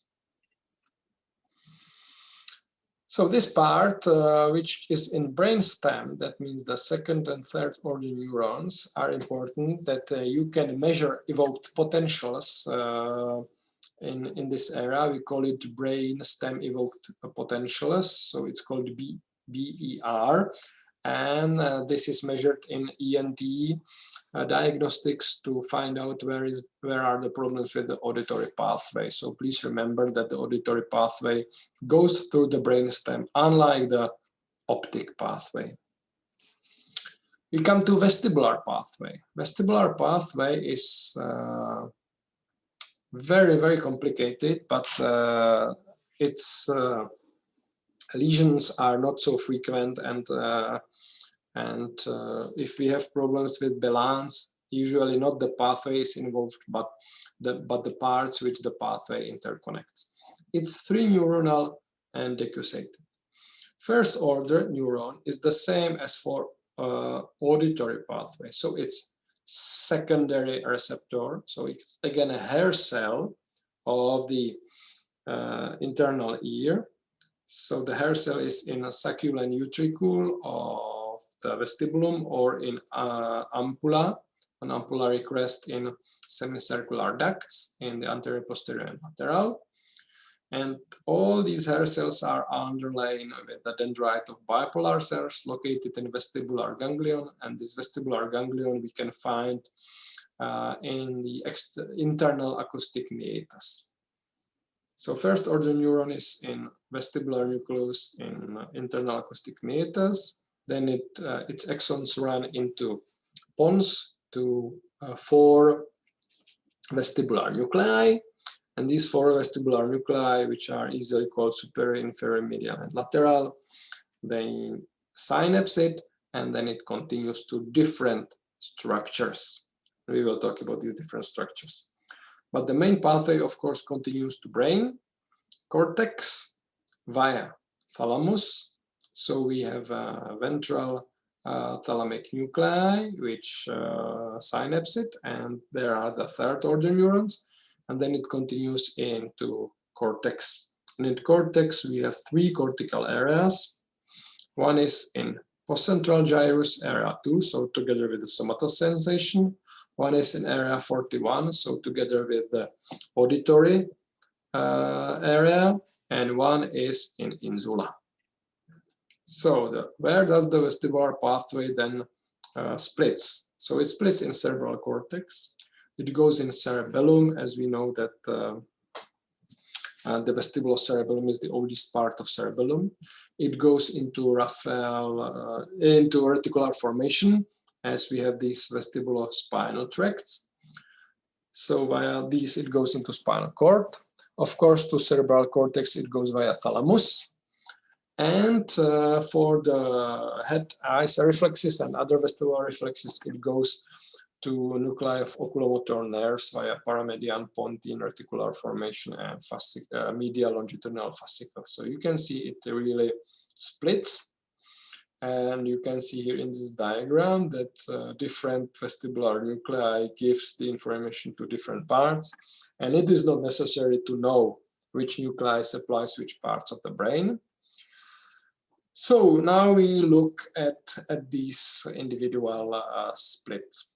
So third order neuron for the cortex we find in the ventral nuclei of thalamus, as we said, and it goes into several cortical areas. And the three most important are, as I said, area 2, which is postcentral gyrus, and that's the primary vestibular area, and it's located according to the sensory homunculus in the inferior part.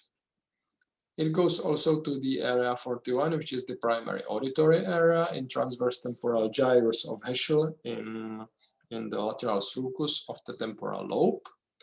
And it goes into parieto-insular cortex, mainly to the long insular gyrus. So this is the cortical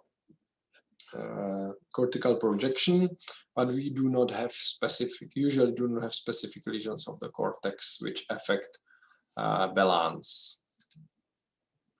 For us, it's more important that it goes to cerebellum. And as I said, the oldest part of cerebellum, so the vestibular cerebellum, which is located in vermis, which is in this case an annulus, and of course flocculus, so the flocculonodular lobule. These two parts serve for balance, and they are informed either indirectly via vestibular nuclei and directly via direct vestibulocerebellar tract. This is quite specific. So we have from ganglion information going directly into the target organ or target part of the brain, and it's bypassing brainstem. So please remember that we have a direct vestibulocerebellar tract bypassing the vestibular nuclei. To spinal cord, it gets not directly but indirectly, either via medial and inferior vestibular nucleus. So then this information gets to a medial longitudinal fascicle, and via this vestibulospinal medial tract, it gets to the cervicospinal cord for the vestibulo-ocular reflexes and reflexes of head and eye. And it can get to spinal cord also indirectly via cerebellum, vestibulocerebellum, and the oldest cerebellar nuclei, which are called fastigial nuclei. So then it gets to lateral vestibular nucleus of Dieters. So then the lateral vestibulospinal tract is sometimes called ditersospinal tract as well. And it goes, as we said, to alpha and gamma motor neurons of postural muscles and extensors. So then you can see how the balance can be maintained by extending of your posture muscles. Okay, so that's all for the vestibular tract. And now let's go to another sense, which is smell. So olfactory pathway is very short, only two neuronal. It's non-decussated, and what is important that it bypasses thalamus. That's first interesting thing. It bypasses thalamus. And second, it has got no primary area in the brain. So it splits as vestibular, but the vestibular has got a primary area in area 2 is in postcentral gyrus, not the olfactory one. So first order neuron is a primary receptor. It's a neuroepithelial olfactory cells located in olfactory area of nasal cavity. The axons of these cells form olfactory phyla. They go through a cribriform plate of ethmoidal cells to anterior cranial fossa, and they enter the olfactory bulb. Olfactory bulb is a 3-layered paleocortex already. And here the axons terminate in olfactory glomeruli at mitral cells. The mitral cells send the axons into olfactory tract, trigone, and via olfactory stria, they get into different parts of the limbic system. The medial ones take it to the other side of the brain, but this is not a decussation of the olfactory pathway. Yeah, it is already taken to the other side. And then the lateral one takes them into different areas. The most important is entorhinal area 28. Yeah? This entorhinal area, you know, is also the entrance point of hippocampal formation. So then any olfactory stimuli can cause emotions and can have a direct impact on memory traces. But this is still not considered primary olfactory area. Yeah? Other fibers continues into the cortical part of amygdaloid body, to the uncus of parahippocampal gyrus, and to piriform cortex, which is a reduced and rudimentary area in the anterior part of the temporal lobe. But it also goes into hypothalamus to affect directly autonomic system. Via different interconnections, it finally ends in orbitofrontal cortex, which is the highest olfactory center. So it's located in the orbital and medial aspects of the frontal lobe, so areas 47, 11, and 12. So that's all for the olfactory pathway. Do not remember, first order neurons are in nasal cavities, second order neurons olfactory bulb, and then it splits into different areas. The main area is area 28 in entorhinal area in parahippocampal gyrus. Okay, that's all for olfactory system. And the last is gustatory pathway. Gustatory pathway is decussated and non-decussated 3 neuronal. The receptor is similar to hair cells. It's a secondary receptor. So we have only 3 secondary receptors for hearing, balance, and taste. The receptor is epithelial cells in gustatory bud, located in oral cavity mainly. And it's also underlain with a dendrite or peripheral process of cranial nerve. The first order neuron can be located in the soft palate, in the tongue, or in the adjacent area of oropharynx, so it can be in epiglottis even. Based on the location, it is transmitted by different cranial nerve. So when we go from below up, when it comes from epiglottis, it is transmitted by vagus nerve. So inferior and superior ganglion of vagus nerve contains the bodies of the first order neuron. When it comes from the root of the tongue, it is mainly and from valate papillae. Yeah, this has to be stressed as well. So here has to be plus valate papillae, which are located on the dorsum of the linguae, just ventral to terminal groove. So the information goes via glossopharyngeal nerve to inferior and superior ganglion of glossopharyngeal nerve. When it comes from the dorsum of tongue, so the largest area, it is brought by lingual nerve, then to chorda tympani, then to facial nerve, and via intermediate nerve. And when it comes from soft palate, it is transmitted by lesser palatine nerves through the pterygopalatine ganglion, not synapse there, to a greater petrosal nerve and to geniculate ganglion, where it's synapsed, and it gets, of course, via facial nerve and intermediate nerve. And all these axons terminates at the second order neuron, which is located in the nuclei of solitary tract. nuclear solitary tract are in medulla oblongata, and they are also close to area postrema and close to respiration centers, as they are nuclei of the vagus nerve. And from these they travel via central tegmental tract close to posterior trigeminothalamic tract to VPM nucleus, ventral posterior medial nucleus, which is a nucleus for somatosensation from the head. That's why it travels together with the posterior trigeminothalamic tract. And here is the third order neuron, and from third order neuron it goes to cortex, to a very small area located in postcentral gyrus in parietal lobe, area 43, and according to sensory homunculus it's quite low, just above the lateral sulcus. It also continues to insula. There are some collaterals supplying the motor nuclei of cranial nerves, reticular formation, and parahippocampal gyrus.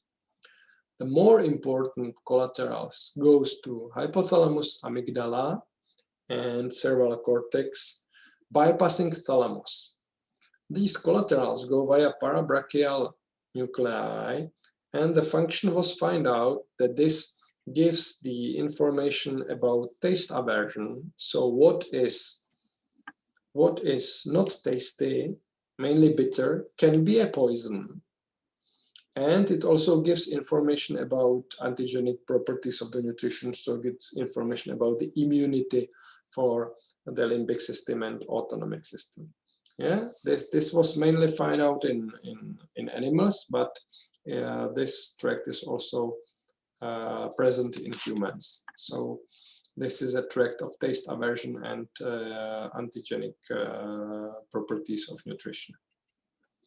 So don't forget that we have more cranial nerves working on this pathway, coming from secondary receptors in tongue, soft palate, oropharynx, and epiglottis, and all of them converge in nucleus of solitary tract, and gets to VPM nucleus, and then to postcentral gyrus, insula, and parahippocampal gyrus.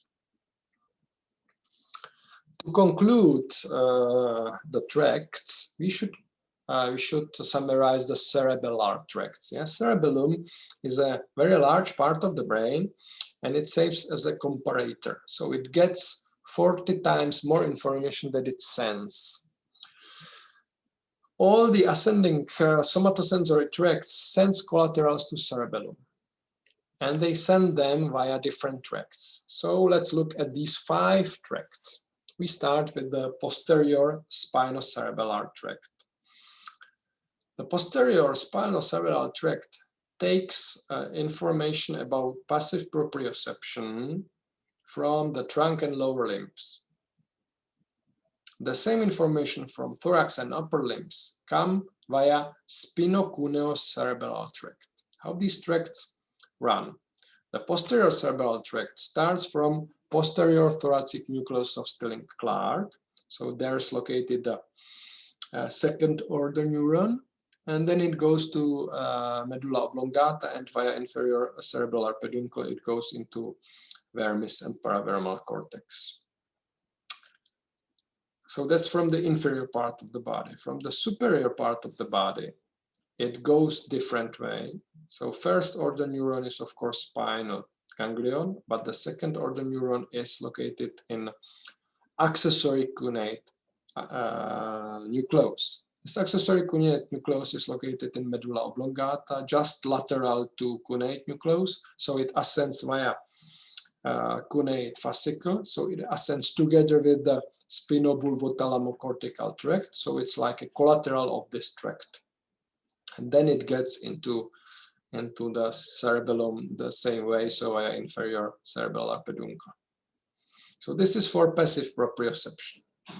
Active proprioception, which means information about the movement, not the position, but the movement, so information about the spinal reflex arches and their tension, comes via the anterior spinocerebellar tract from the lower part of the body, and the rostral spinocerebellar tract from the upper part of the body. So the anterior starts as the posterior again at the posterior thoracic nucleus of Stirling-Clark. So there's the second order neuron, but it's decussated at the spinal level in the anterior wide commissure. It gets up as high as the mesencephalon, and it gets via superior cerebral peduncle to cerebellum, where it's again decussated.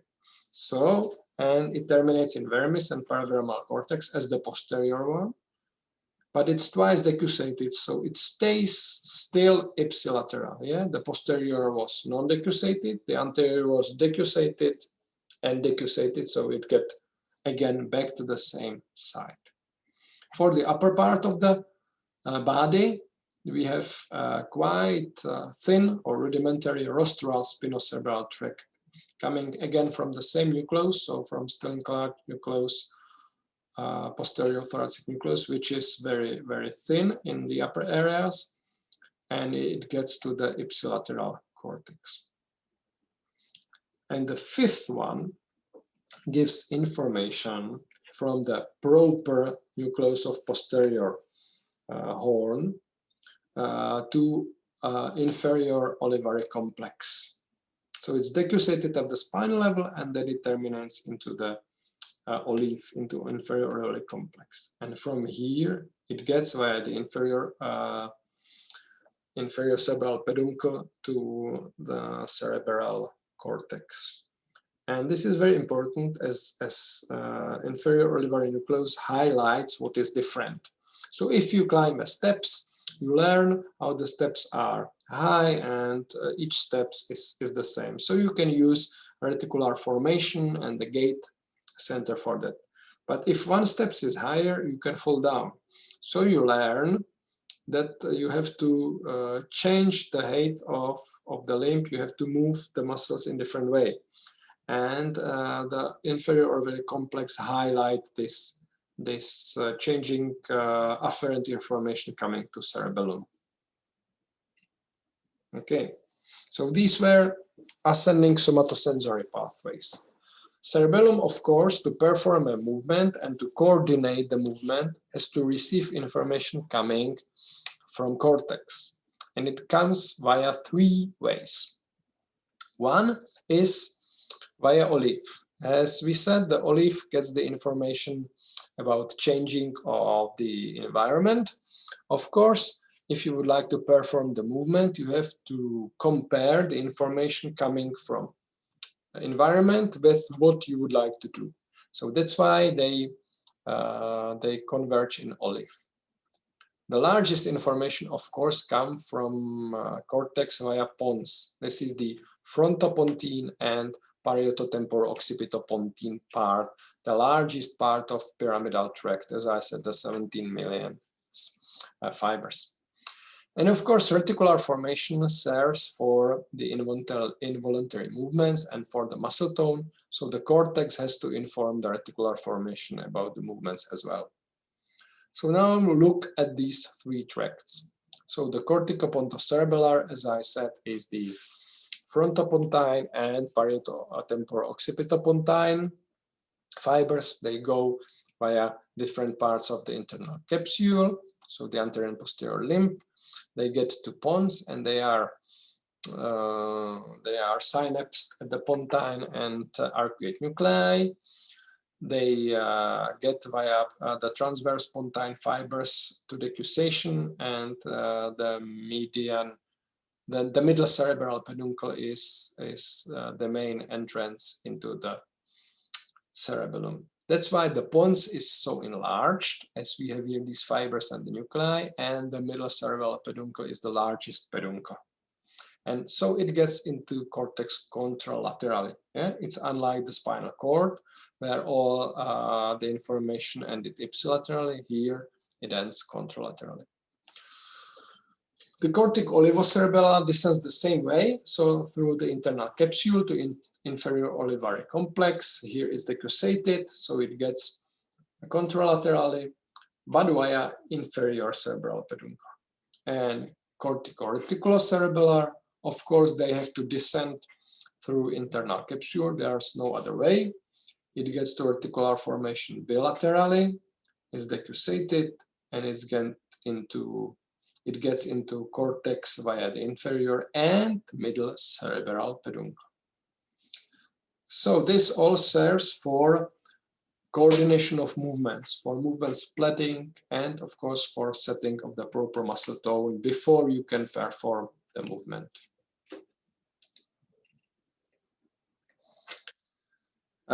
We have talked just a minute ago about vestibular cerebellar tracts when we have talked about the vestibular pathway. So cerebellum gets the information about the balance either directly or indirectly via vestibular nuclei. So we have this direct and indirect vestibulocerebellar tract.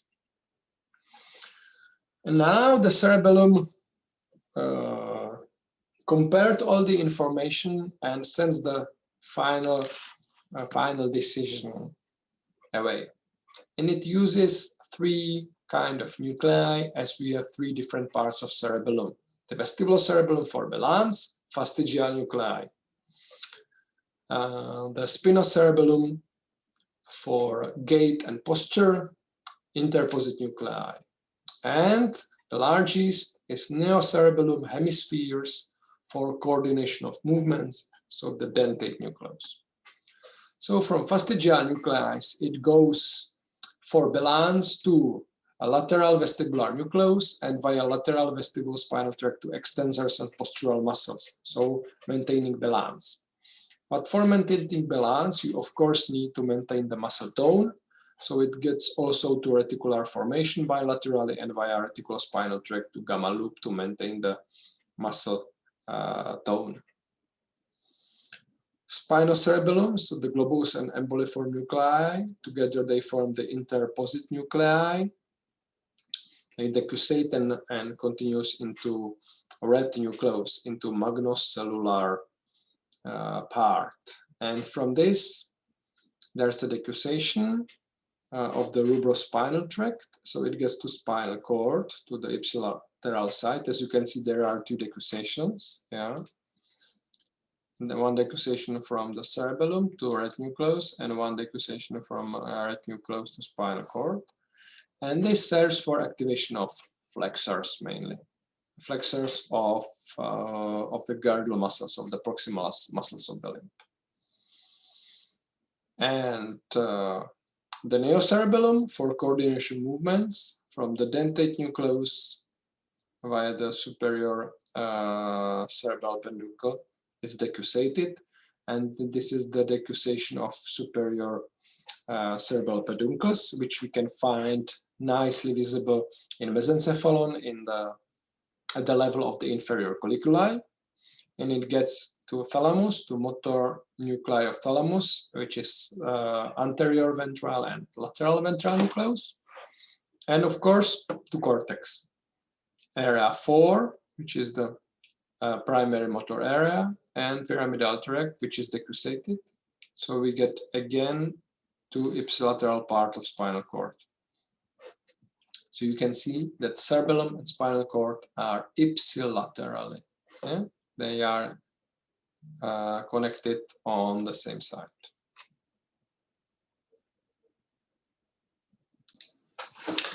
The last separate entity which we can consider as an individual sense is a pain. We have already talked about two tracts which serves for slow pain and fast pain. So now we have to summarize the pain tracts. Of course, they are ascending as it is a sense. All these tracts can be summarized as an anterolateral system. But for us, it's important that the system contains several distinct tracts. So first, we have the spinothalamic tract for fast pain or acute pain. Or we can call it neospinothalamic tract as its younger one. Then we have the spinoreticulothalamic tract, which is for slow pain or chronic pain. And we call it paleospinothalamic tract as its older one. And then we should mention two another tracts. Spinopanabrachial tract which goes to the parabrachial nuclei, and then it continues into hypothalamus and amygdaloid body. It serves for affective emotional component of pain, which means that every pain stimulus can, or not can, but evokes in you an emotional reaction. And every pain is dangerous for us, so we try to inhibit it. So we have a spinomesencephalic tract, which comes to periaqueductal gray matter, and from periaqueducal gray matter we activate Raphael nuclei, and via already known Raphael spinal tract we inhibit a pain at the spinal cord level. So these are the 4 most important tracts you should know. And recent research showed us that we have few pain fibers also in some other tracts. Even the spinobulbothalamocortical tract, which is for fine touch and proprioception, contains few pain fibers, but this is a specific information which can be even not important for you. So please remember these 4 important pain tracts. If you look at the fast pain, or we can call it acute or somatic pain, for this we use the A-delta weakly myelinized fibers, and the speed of transmission is 7 to 14 meters per second. And they come into nociceptic specific neurons in apical nucleus in Rexon zone 1 and 2. It continues as the spinothalamic anterior and lateral tract, so it's decussated at the spine level and terminates at VPL nucleus, and when it comes from head at VPM nucleus of thalamus and continues into area 3-1-2 in postcentral gyrus parietal lobe in primary somatosensory cortex. Yeah, I think it's not complicated.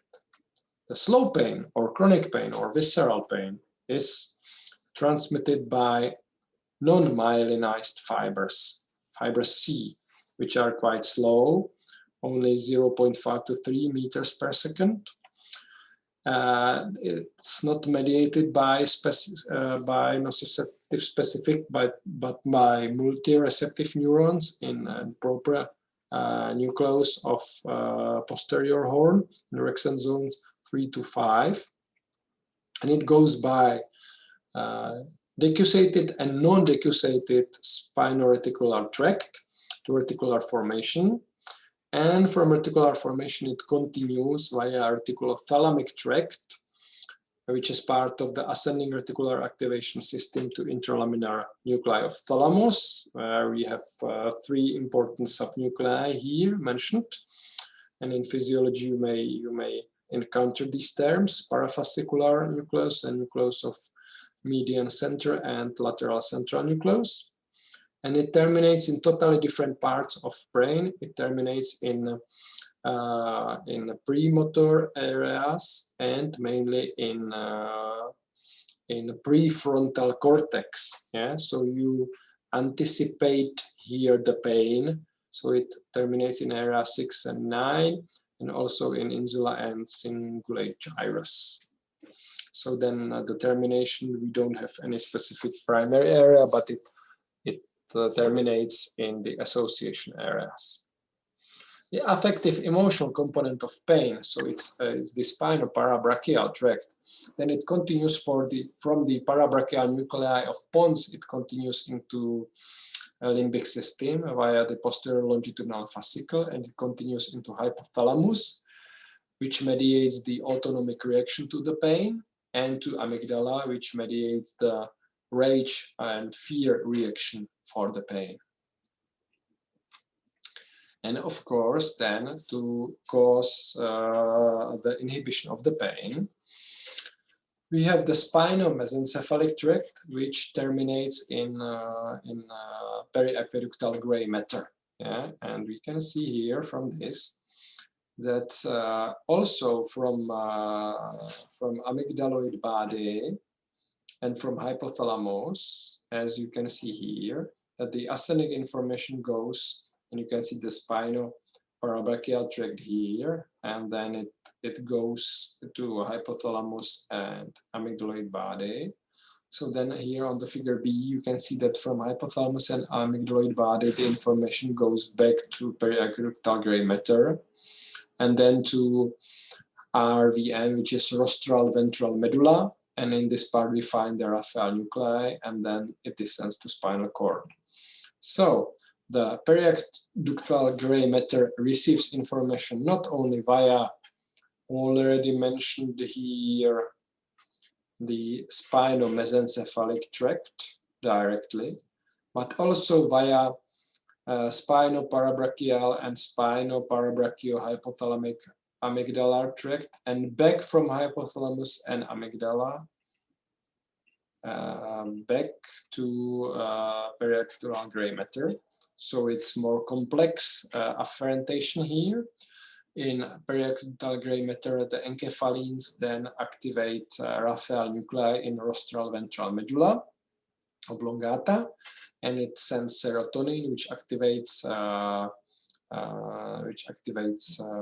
the posterior horn via the posterolateral fascicle of Lissauer, and it gets into Rexon zone 2, where it causes via inhibition of substance P the blockage of calcium canals, and then there is a presynaptic inhibition of transmission of the pain.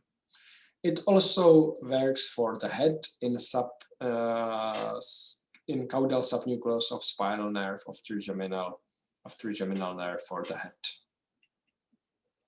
So that's for the pain.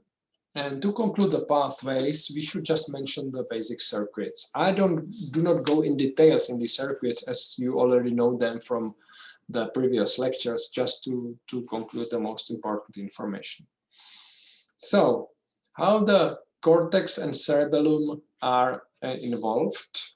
We know that from cortex, we go to the brainstem via the pyramidal tract, the corticopontine tract, to the pontine and arcuate nucleus, and to olive by cortico-olivar tract. It decussates and gets to the cerebellum, to the cortex.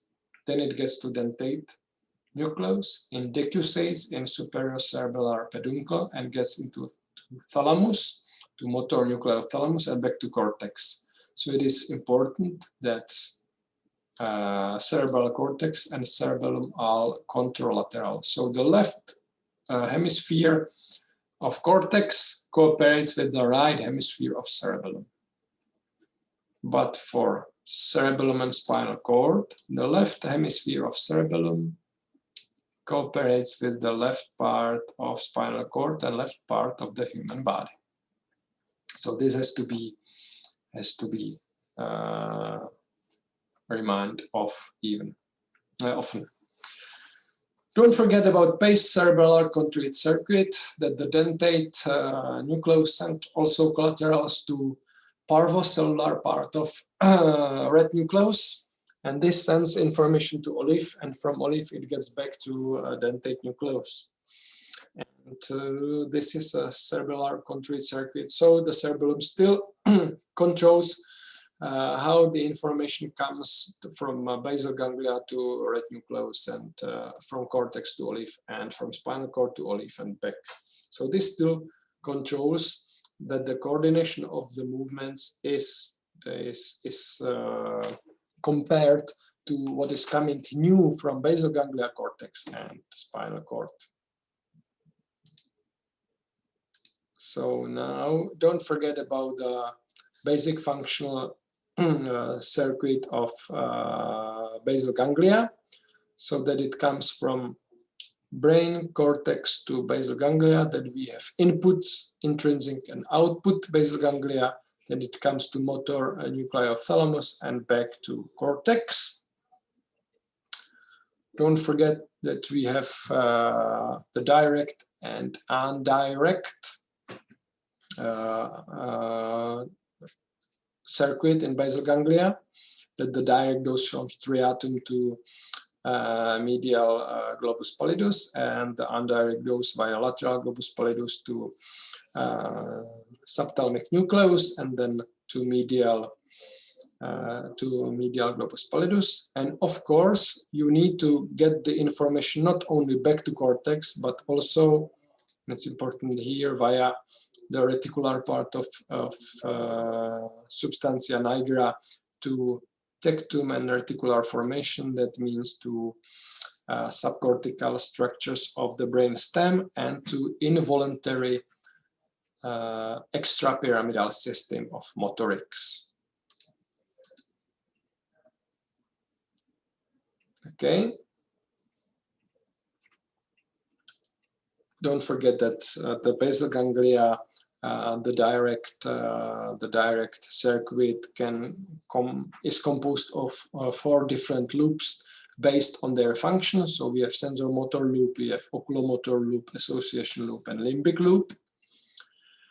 And then lastly, don't forget about the circuits of the limbic system. That the most famous is the Pepys limbic subcortical circuit, which comes from hippocampus via fornix to mammillary bodies of the hypothalamus. Then using the mammillothalamic fascicle located in medial medullary lamina, it gets into anterior thalamic nuclei, which are specific for limbic function. Then it's get ventrally into anterior cingulate area. I'm sorry, here is a mistake. And of course, here have to be anterior cingulate area, and then via cingulum the anternal area, which is the entrance point of hippocampal formation. It can skip hypothalamus, so we can get directly from fornix to anterior nuclei of thalamus. Yeah, so it skips hypothalamus. And of course, this circuit cannot work only itself, so they are collaterals to nucleus accumbens as the center of reward and addiction, to septal nuclei as the center of joy, to habelular nuclei, to reticular formation, and to motor nuclei of both the brainstem and spinal cord. So don't forget about this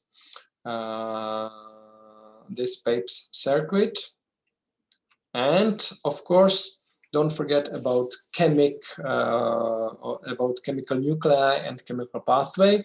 As you can see here with the different figures, we have talked about Raphael nuclei, which gives serotonin to spinal cord to inhibit pain. But also serotonin is supplied to brain cortex, and serotonin together with dopamine to brain cortex, which comes from ventral tegmental nuclei of Tsai, serves for arousal and good mood. Dopamine also gets into a limbic system from ventral tegmental nuclei of Tsai, and of course dopamine gets to basal ganglia, but from pars compacta of substantia nigra. Don't forget about basal nucleus of Maynard, which supplies brain cortex with acetylcholine, and we have tuberomammillary nucleus, which supplies brain cortex and thalamus with histamine, which is important for sleep cycle as well. Yeah, when we stop serotonin and start to have a histamine for brain cortex, and we start the sleep. Okay, so don't forget about this chemical nuclei and chemical tracts as well. And that was all for today. Thank you very much for paying attention, and have a nice day. Goodbye.